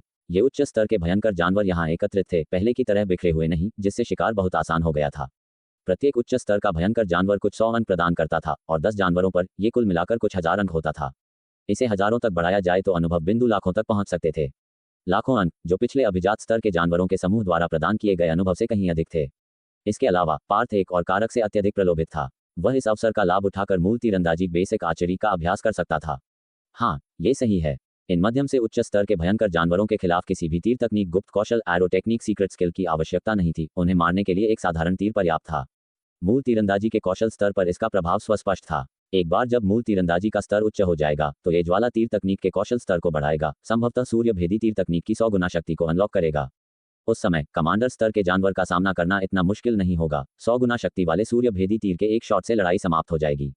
हालांकि प्रक्रिया थकाऊ और समय लेने वाली है, आज एक जीवन में एक बार मिलने वाला अवसर प्रस्तुत करता है। पार्थ ने अपनी आंखें संकुचित की। इसके अलावा मध्यम से उच्च स्तर के भयंकर जानवरों का शिकार करना लक्ष्यों पर तीर चलाने जितना उबाऊ नहीं हो सकता था। वह फिर से आगे बढ़ा, दृश्य को देखने के लिए एक ऊंची इमारत पर स्थित हो गया। कमांडर स्तर के भयंकर जानवरों के अत्याचार के बिना आसपास के मध्यम से उच्च स्तर के भयंकर जानवर इतने सामंजस्यपूर्ण नहीं थे। वे आपस में लड़ाई में लगे हुए थे। बस थोड़ी ही देर में बचे हुए मध्यम स्तर के जानवर लगभग पूरी तरह से मारे गए, जबकि केवल कुछ भाग गए। उच्च स्तर के जानवर 2 या 3 के समूहों में या व्यक्तिगत रूप से मध्यम स्तर के जानवरों के मांस पर दावत दे रहे थे और शहर की हवा खूनी बदबू से भरी थी। ज्यादा समय नहीं लगेगा इससे पहले कि खून की गंध से और अधिक उच्च स्तर के जानवर यहाँ खींचे चले आएं, संभवतः कुछ अभिजात स्तर के जानवर भी। ये वास्तव में एक आशीर्वाद है। पार्थ उत्साहित था, तुरंत सबसे अधिक उच्च स्तर के जानवरों वाले क्षेत्र की ओर बढ़ गया। धड़ाम, एक सोनिक बूम गूंजा। एक तूफान भेड़िया राजा को तुरंत एक तीर से भेदा गया। उसका शरीर एक फटे हुए चित्रे की बोरी की तरह पीछे उड़ गया। उसे भेदने वाला तीर अपनी लगातार गति जारी रखा। 5 या 6 और उच्च स्तर के जानवरों के माध्यम से गोली मार दी, इससे पहले कि वह एक प्रबलित कंक्रीट की दीवार में धंस जाए। स्विश स्विश, कई और तीर हवा से गुजर गए। उच्च स्तर के जानवर ये जाने बिना कि हमले कहां से आए एक के बाद एक गिरने लगे। 30 सेकंड से भी कम समय में 100 से अधिक उच्च स्तर के जानवर मारे गए। तरकश खाली था। 30 तीर अभी भी बहुत कम है। पार्थ ने आह भरी, क्योंकि उसे आज ऐसी स्थिति का सामना करने की उम्मीद नहीं थी, अन्यथा सैकड़ों या हजारों तीर भी पर्याप्त नहीं होते। सौभाग्य से उसके मूल तीरंदाजी कौशल का स्तर कई स्तर बढ़ गया था। चलो फिर जारी रखते हैं। पार्थ नीचे कूदा, तीरों को एक एक करके पुनः प्राप्त किया और उन्हें तरकश में वापस रखा। बेशक कुछ अज्ञानी उच्च स्तर के जानवर उस पर झपटे। उन्हें एक दुखद अंत मिला। टकराव पर उन्हें गोल्डन बेल शील्ड द्वारा चकनाचूर कर दिया गया, हवा में उड़ा दिया गया और अंततः वे पूरी तरह से मर गए। जैसे ही पार्थ अथक रूप से उच्च स्तर के भयंकर जानवरों को गोली मारने का आनंद ले रहा था, दक्षिण पूर्व दिशा से 7 या 8 लोगों का एक समूह पास आ रहा था। उनमें से किसी के पास हथियार नहीं थे, ये सुझाव देते हुए कि वे मार्शल आर्टिस्ट नहीं थे। उनका नेतृत्व एक वयस्क पुरुष कर रहा था, मध्यम कद, काठी, मजबूत काया और एक परिष्कृत आचरण, एक भरोसेमंद एहसास दे रहा था। उसके पीछे कई युवा व्यक्ति थे, पुरुष और महिला दोनों, और यहाँ तक कि 5 फीट से कम कद की एक छोटी लड़की भी थी, जो लगभग 14 या 15 साल की लग रही थी। अंशीनगर बस आगे है। 20 के दशक की शुरुआत का एक आदमी बोला, उसकी आंखें चमक रही थी जब उसने आगे देखा। हाँ, पिछली बार मैंने केवल 10 से अधिक उच्च स्तर के भयंकर जानवरों को मारा था और एक भी अभिजात स्तर के जानवर को नहीं। इस बार मुझे कम से कम 3 से 5 अभिजात स्तर के भयंकर जानवरों को मारना होगा। पास के एक युवक ने अपने दांत पीसते हुए कहा। 3 से 5 अभिजात स्तर के भयंकर जानवरों को मारना है। नील, डींग मारना बंद करो। बिल्कुल, क्या तुम्हें सच में लगता है कि वे पागल सांड इतने आसान हैं? मैं तुम्हें नीचा नहीं दिखा रहा हूं, लेकिन अगर तुम 2 मार सकते हो तो शायद सूरज पश्चिम से उगेगा। टीम में कई महिलाओं ने यह सुना और अपने मुंह को ढक लिया, हंसते हुए। नील आक्रोशित था, दूसरे आदमी की ओर इशारा करते हुए, अपने दांत पीसते हुए। विजय, तुम्हें क्या लगता है तुम किसे नीचा दिखा रहे हो? 2 पागल सांडों को मारना, ये कितना मुश्किल हो सकता है? क्या तुम मुझसे शर्त लगाने की हिम्मत करते हो? शर्त लगाओ, कौन डरता है? युवक ने अपना सिर ऊपर उठाया। तुम क्या शर्त लगाना चाहते हो? चलो शर्त लगाते हैं। बस बहुत हुआ। आगे के वयस्क व्यक्ति की आवाज आई, जिसमें लाचारी का लहजा था। क्या तुम सभी सच में सोचते हो कि यह मिशन एक खेल है? मैंने तुम्हें 3 बार से अधिक बता दिया है, अंशीनगर के अंदर एक कमांडर स्तर का भयंकर जानवर है। क्या तुम जानते हो कि अगर हम उस प्राणी को परेशान करते हैं तो इसके क्या परिणाम होंगे? हाँ, हम जानते हैं।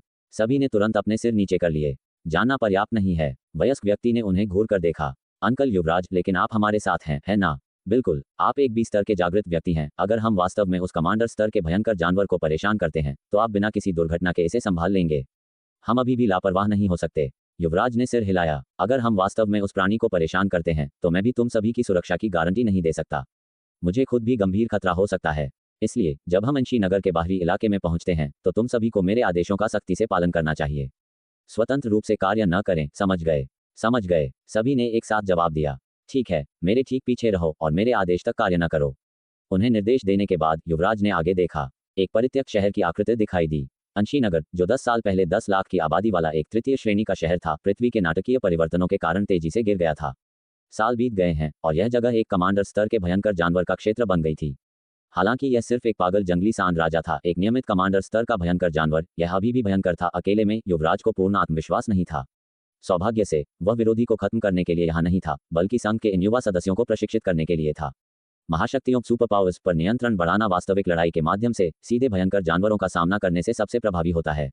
आज का अंशीनगर एक उत्कृष्ट प्रशिक्षण मैदान था, जिसमें कई मध्यम से उच्च स्तर के भयंकर जानवर और बहुत सारे अभिजात स्तर के भयंकर जानवर थे, बशर्ते वे उस केंद्रीय कमांडर स्तर के जानवर को परेशान न करें। जैसे ही वे करीब आए, युवराज ने खून की तेज गंध को सूंघते हुए अपनी भौहें सिकोड़ी। ये पिछली 2 बार से काफी अलग था। सावधान रहो, कुछ गड़बड़ है, उसने धीमी आवाज में चेतावनी दी। ये सुनकर उसके पीछे के सभी लोग तुरंत अपने चंचल मूड से बाहर आ गए, पूरी तरह से चौकस हो गए। आखिरकार वे इसी स्तर के जागृत व्यक्ति थे और उन्होंने कई तीव्र स्थितियों को देखा था। अंकल युवराज, क्या हो रहा है? कोई मदद नहीं कर सका लेकिन पूछा। अभी स्पष्ट नहीं है, हमें जल्द ही पता चल जाएगा। युवराज ने सिर हिलाया। जल्द ही वे शहर के बाहरी इलाके में पहुंचे, जहां उन्होंने जमीन को भयंकर जानवरों के शवों से पटा हुआ देखा। उच्च स्तर और मध्यम स्तर के भयंकर जानवर दोनों। यह क्या हो रहा है? इस दृश्य को देखकर सभी हैरान रह गए।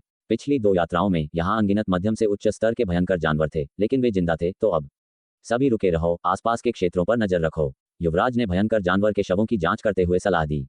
जानवरों के शरीर पर काटने के कई निशान थे, कुछ पर कई घाव थे। क्या ये उच्च स्तर के भयंकर जानवरों द्वारा काटे गए हो सकते हैं?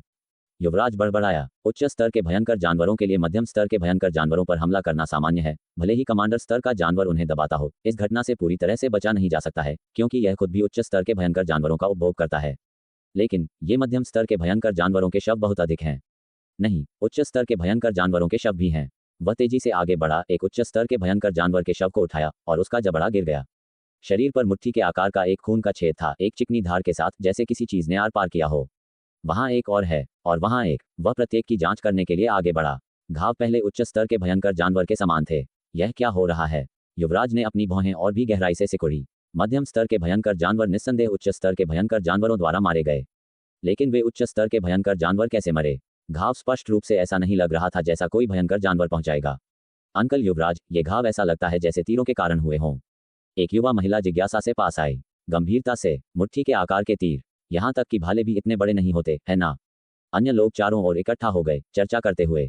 बस एक अनुमान, युवा महिला ने झिझकते हुए कहा, ऐसे बड़े तीरों की असंभावना को महसूस करते हुए। शायद किसी जागृत का काम। अचानक दूर से एक तेज शोर आया जिसके साथ फीकी चीखें गूंजी।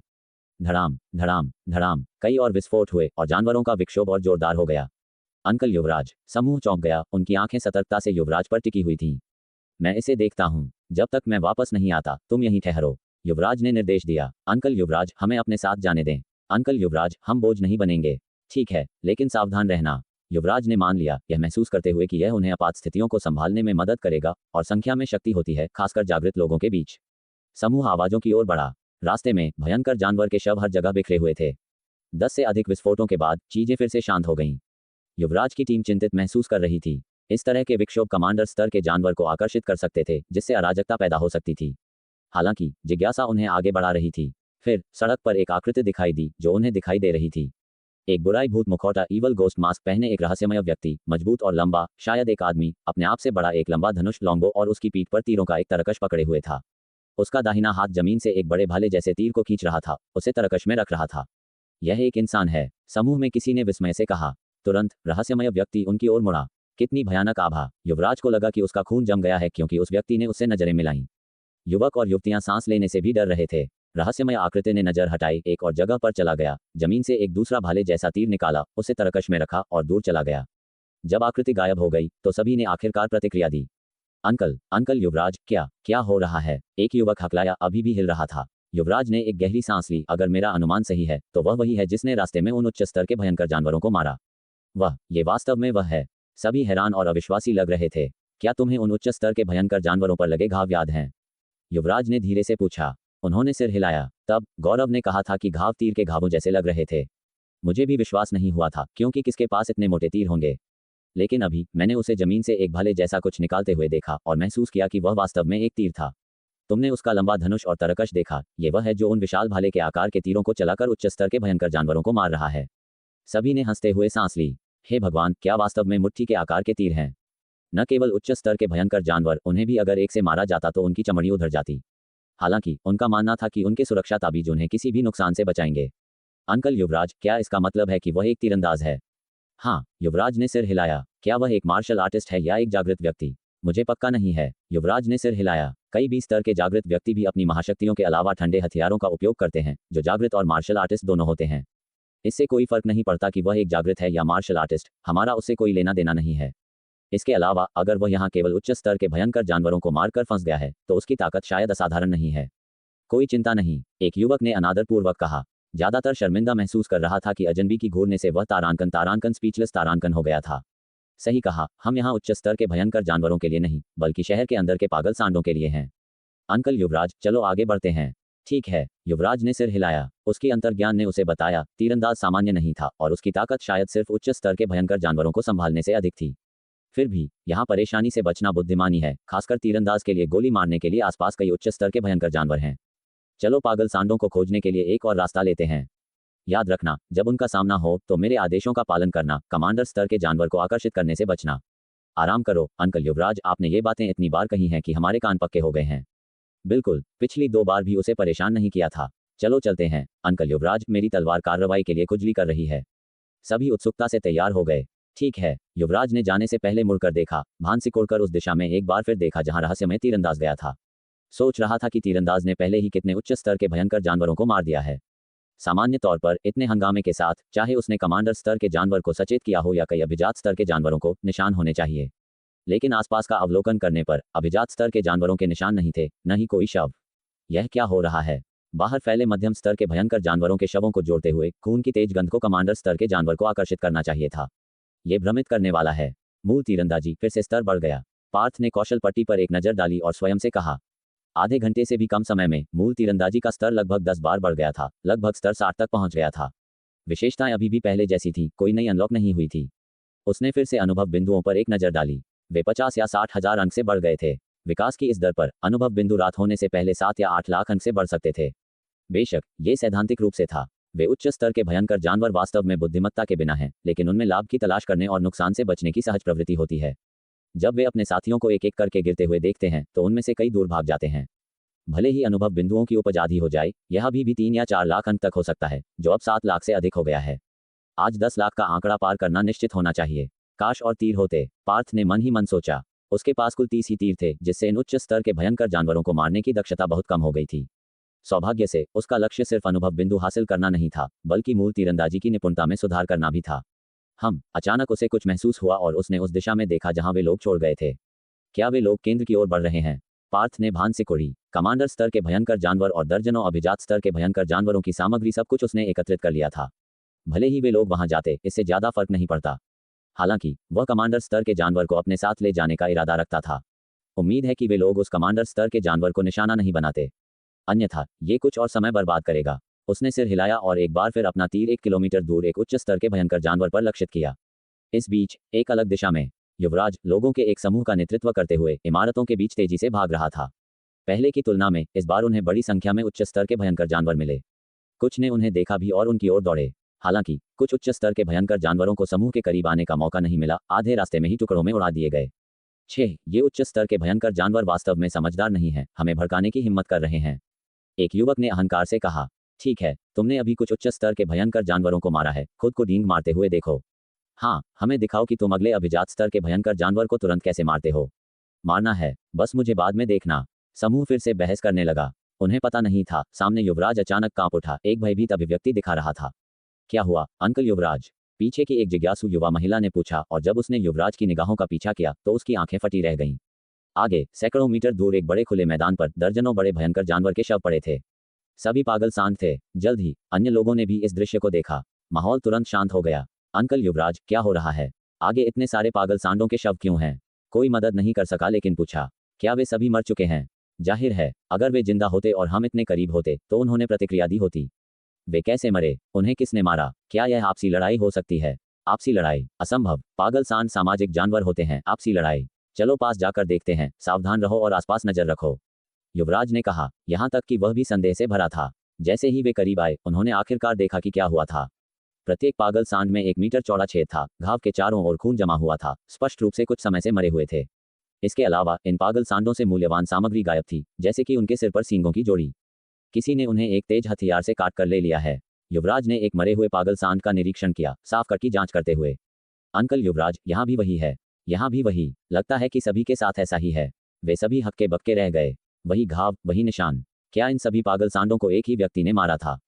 हे भगवान, कौन अकेले दर्जनों अभिजात स्तर के भयंकर जानवरों को मार सकता है? शश। युवराज को एहसास हुआ कि उनकी आवाजें बहुत तेज थी। उन्हें शांत रहने का इशारा किया। सभी शांत रहो। इससे पहले कि वह समाप्त करता, किसी ने उसका हाथ खींचा।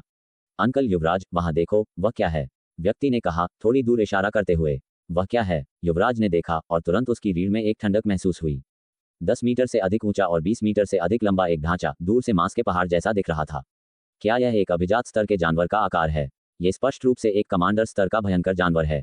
कमांडर स्तर। यह एक कमांडर स्तर का भयंकर जानवर है। हे भगवान, यह पागल जंगली सांड राजा है। विस्मय के नारे फूट पड़े। अंकल युवराज, क्या हमें यहाँ से चले जाना चाहिए? अगर पागल जंगली सांड राजा हमें ध्यान देता है तो हम मुसीबत में पड़ जाएंगे, एक तेज सोचने वाली महिला ने याद दिलाया। दूसरों ने भी ये सुनकर अपने झटके से बाहर आ गए। ये सही है, ऐसे जानवर का सामना बिना तैयारी के शांत रहना, घबराहट एक आसान पलायन को एक खतरनाक स्थिति में बदल सकती है, पहले से ही खतरनाक परिदृश्यों को और भी घातक बना सकती है। चिंता मत करो, युवराज की आवाज गूंजी। वह पागल जंगली सांड राजा पहले ही मर चुका है। क्या मर चुका है? मर चुका है। चौंक गए। उन्होंने फिर से देखा। कमांडर स्तर के जानवर का सिर नहीं था। केवल सिर ही नहीं, उसके 4 पैर चले गए थे और उसका पहाड़ जैसा शरीर चोटों और यहाँ तक कि जलने के निशानों से ढका हुआ था। उन्होंने आपस में नजरें मिलाईं। यह पागल जंगली सांड राजा पहले ही मर चुका था। अंकल युवराज, क्या हम पास जाकर देखें? हाँ, चलो पास से देखते हैं। युवराज ने सिर हिलाया। पागल जंगली सांड राजा के शरीर के पास पहुंचते हुए, भले ही वह मर चुका था, उसका विशाल ढांचा एक जबरदस्त दमन की भावना लाया। ये कैसे मरा? हाँ, इतना विशाल जानवर कौन मार सकता है? शायद एक 20 स्तर का जागृत व्यक्ति। इतने सारे पागल सांडों के साथ एक 20 स्तर का जागृत व्यक्ति भी संघर्ष करेगा। वास्तव में शायद कम से कम 2 या 3 भी स्तर के जागृत व्यक्तियों की आवश्यकता है। बहुत बुरा है कि इस कमांडर स्तर के भयंकर जानवर से मूल्यवान सामग्री ले ली गई है। जो बचा है वह ज्यादा लायक नहीं है। ज्यादा लायक नहीं, यह एक कमांडर स्तर का जानवर है। इसका मांस एक शीर्ष ग्रेड क्यूई रक्त गोली ची ब्लड पिल जितना मूल्यवान है, उससे भी अधिक। वास्तव में प्रभाव इतना मजबूत है। वे आगे पीछे बातचीत करते रहे। युवराज ने पागल जंगली सांड राजा पर घावों का निरीक्षण किया, गहरी सोच में डूबा हुआ था। उसे बाहर मुखौटा पहने धनुष पकड़े रहस्यमय व्यक्ति याद आया। उन अभिजात स्तर के भयंकर जानवरों पर घाव भेदी थे, बाहर के उच्च स्तर के भयंकर जानवरों के समान, लेकिन बहुत बड़े। पहले वे तीर के घावों के कारण नहीं लगते थे, लेकिन क्या होगा अगर तीरों को सच्ची क्यूई से भ्रष्ट किया जाए।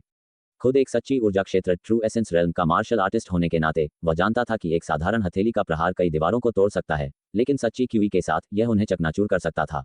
इसी तरह क्या सच्ची क्यूई से भ्रष्ट तीर भी ऐसे परिणाम प्राप्त कर सकते थे? क्या बाहर के अभिजात भयंकर जानवर भी रहस्यमय व्यक्ति द्वारा मारे गए थे?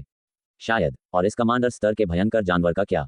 जंगली सांड राजा हालांकि साधारण में जातीय प्रतिभा नहीं थी, केवल कच्ची ताकत पर निर्भर करता था। यह अभी भी एक कमांडर स्तर का भयंकर जानवर है। इसका अकेले में सामना करना गिरने का खतरा है। इसे मारना मुश्किल। इस पागल जंगली सांड राजा पर घाव विस्फोटों के कारण हुए लगते थे। तीव्र गर्मी ने आसपास के काले रंग को जला दिया। तीर के घाव नहीं, क्या कोई और हो सकता है? उसने बड़बड़ाया। अंकल युवराज, कोई और? एक जिज्ञासु महिला ने पूछा। नहीं, कुछ नहीं, युवराज ने सिर हिलाया। उसकी निगाहें आसपास घूम गईं, गिरे हुए पागल सांडों और पागल जंगली सांड राजा पर टिकी रहीं।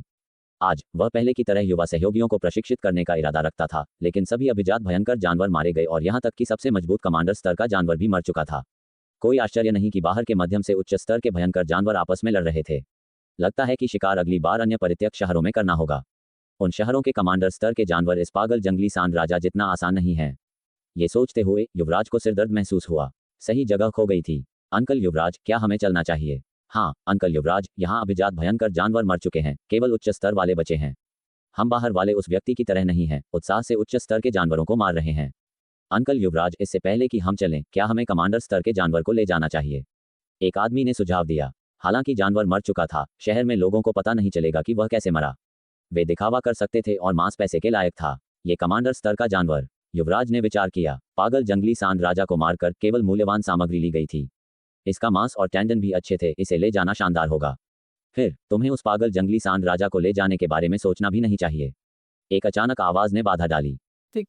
तो दोस्तों, ये था आज का सफ़र जीएस नोवेल वर्ल्ड के साथ, जहाँ हर कहानी में होता है ट्विस्ट और थोड़ी सी मस्ती। अगर आपको मज़ा आया हो तो लाइक, शेयर और सब्सक्राइब करना ना भूलें। मिलते हैं अगले एपिसोड में। तब तक बने रहिए जीएस नोवेल वर्ल्ड के अद्भुत दुनिया के साथ।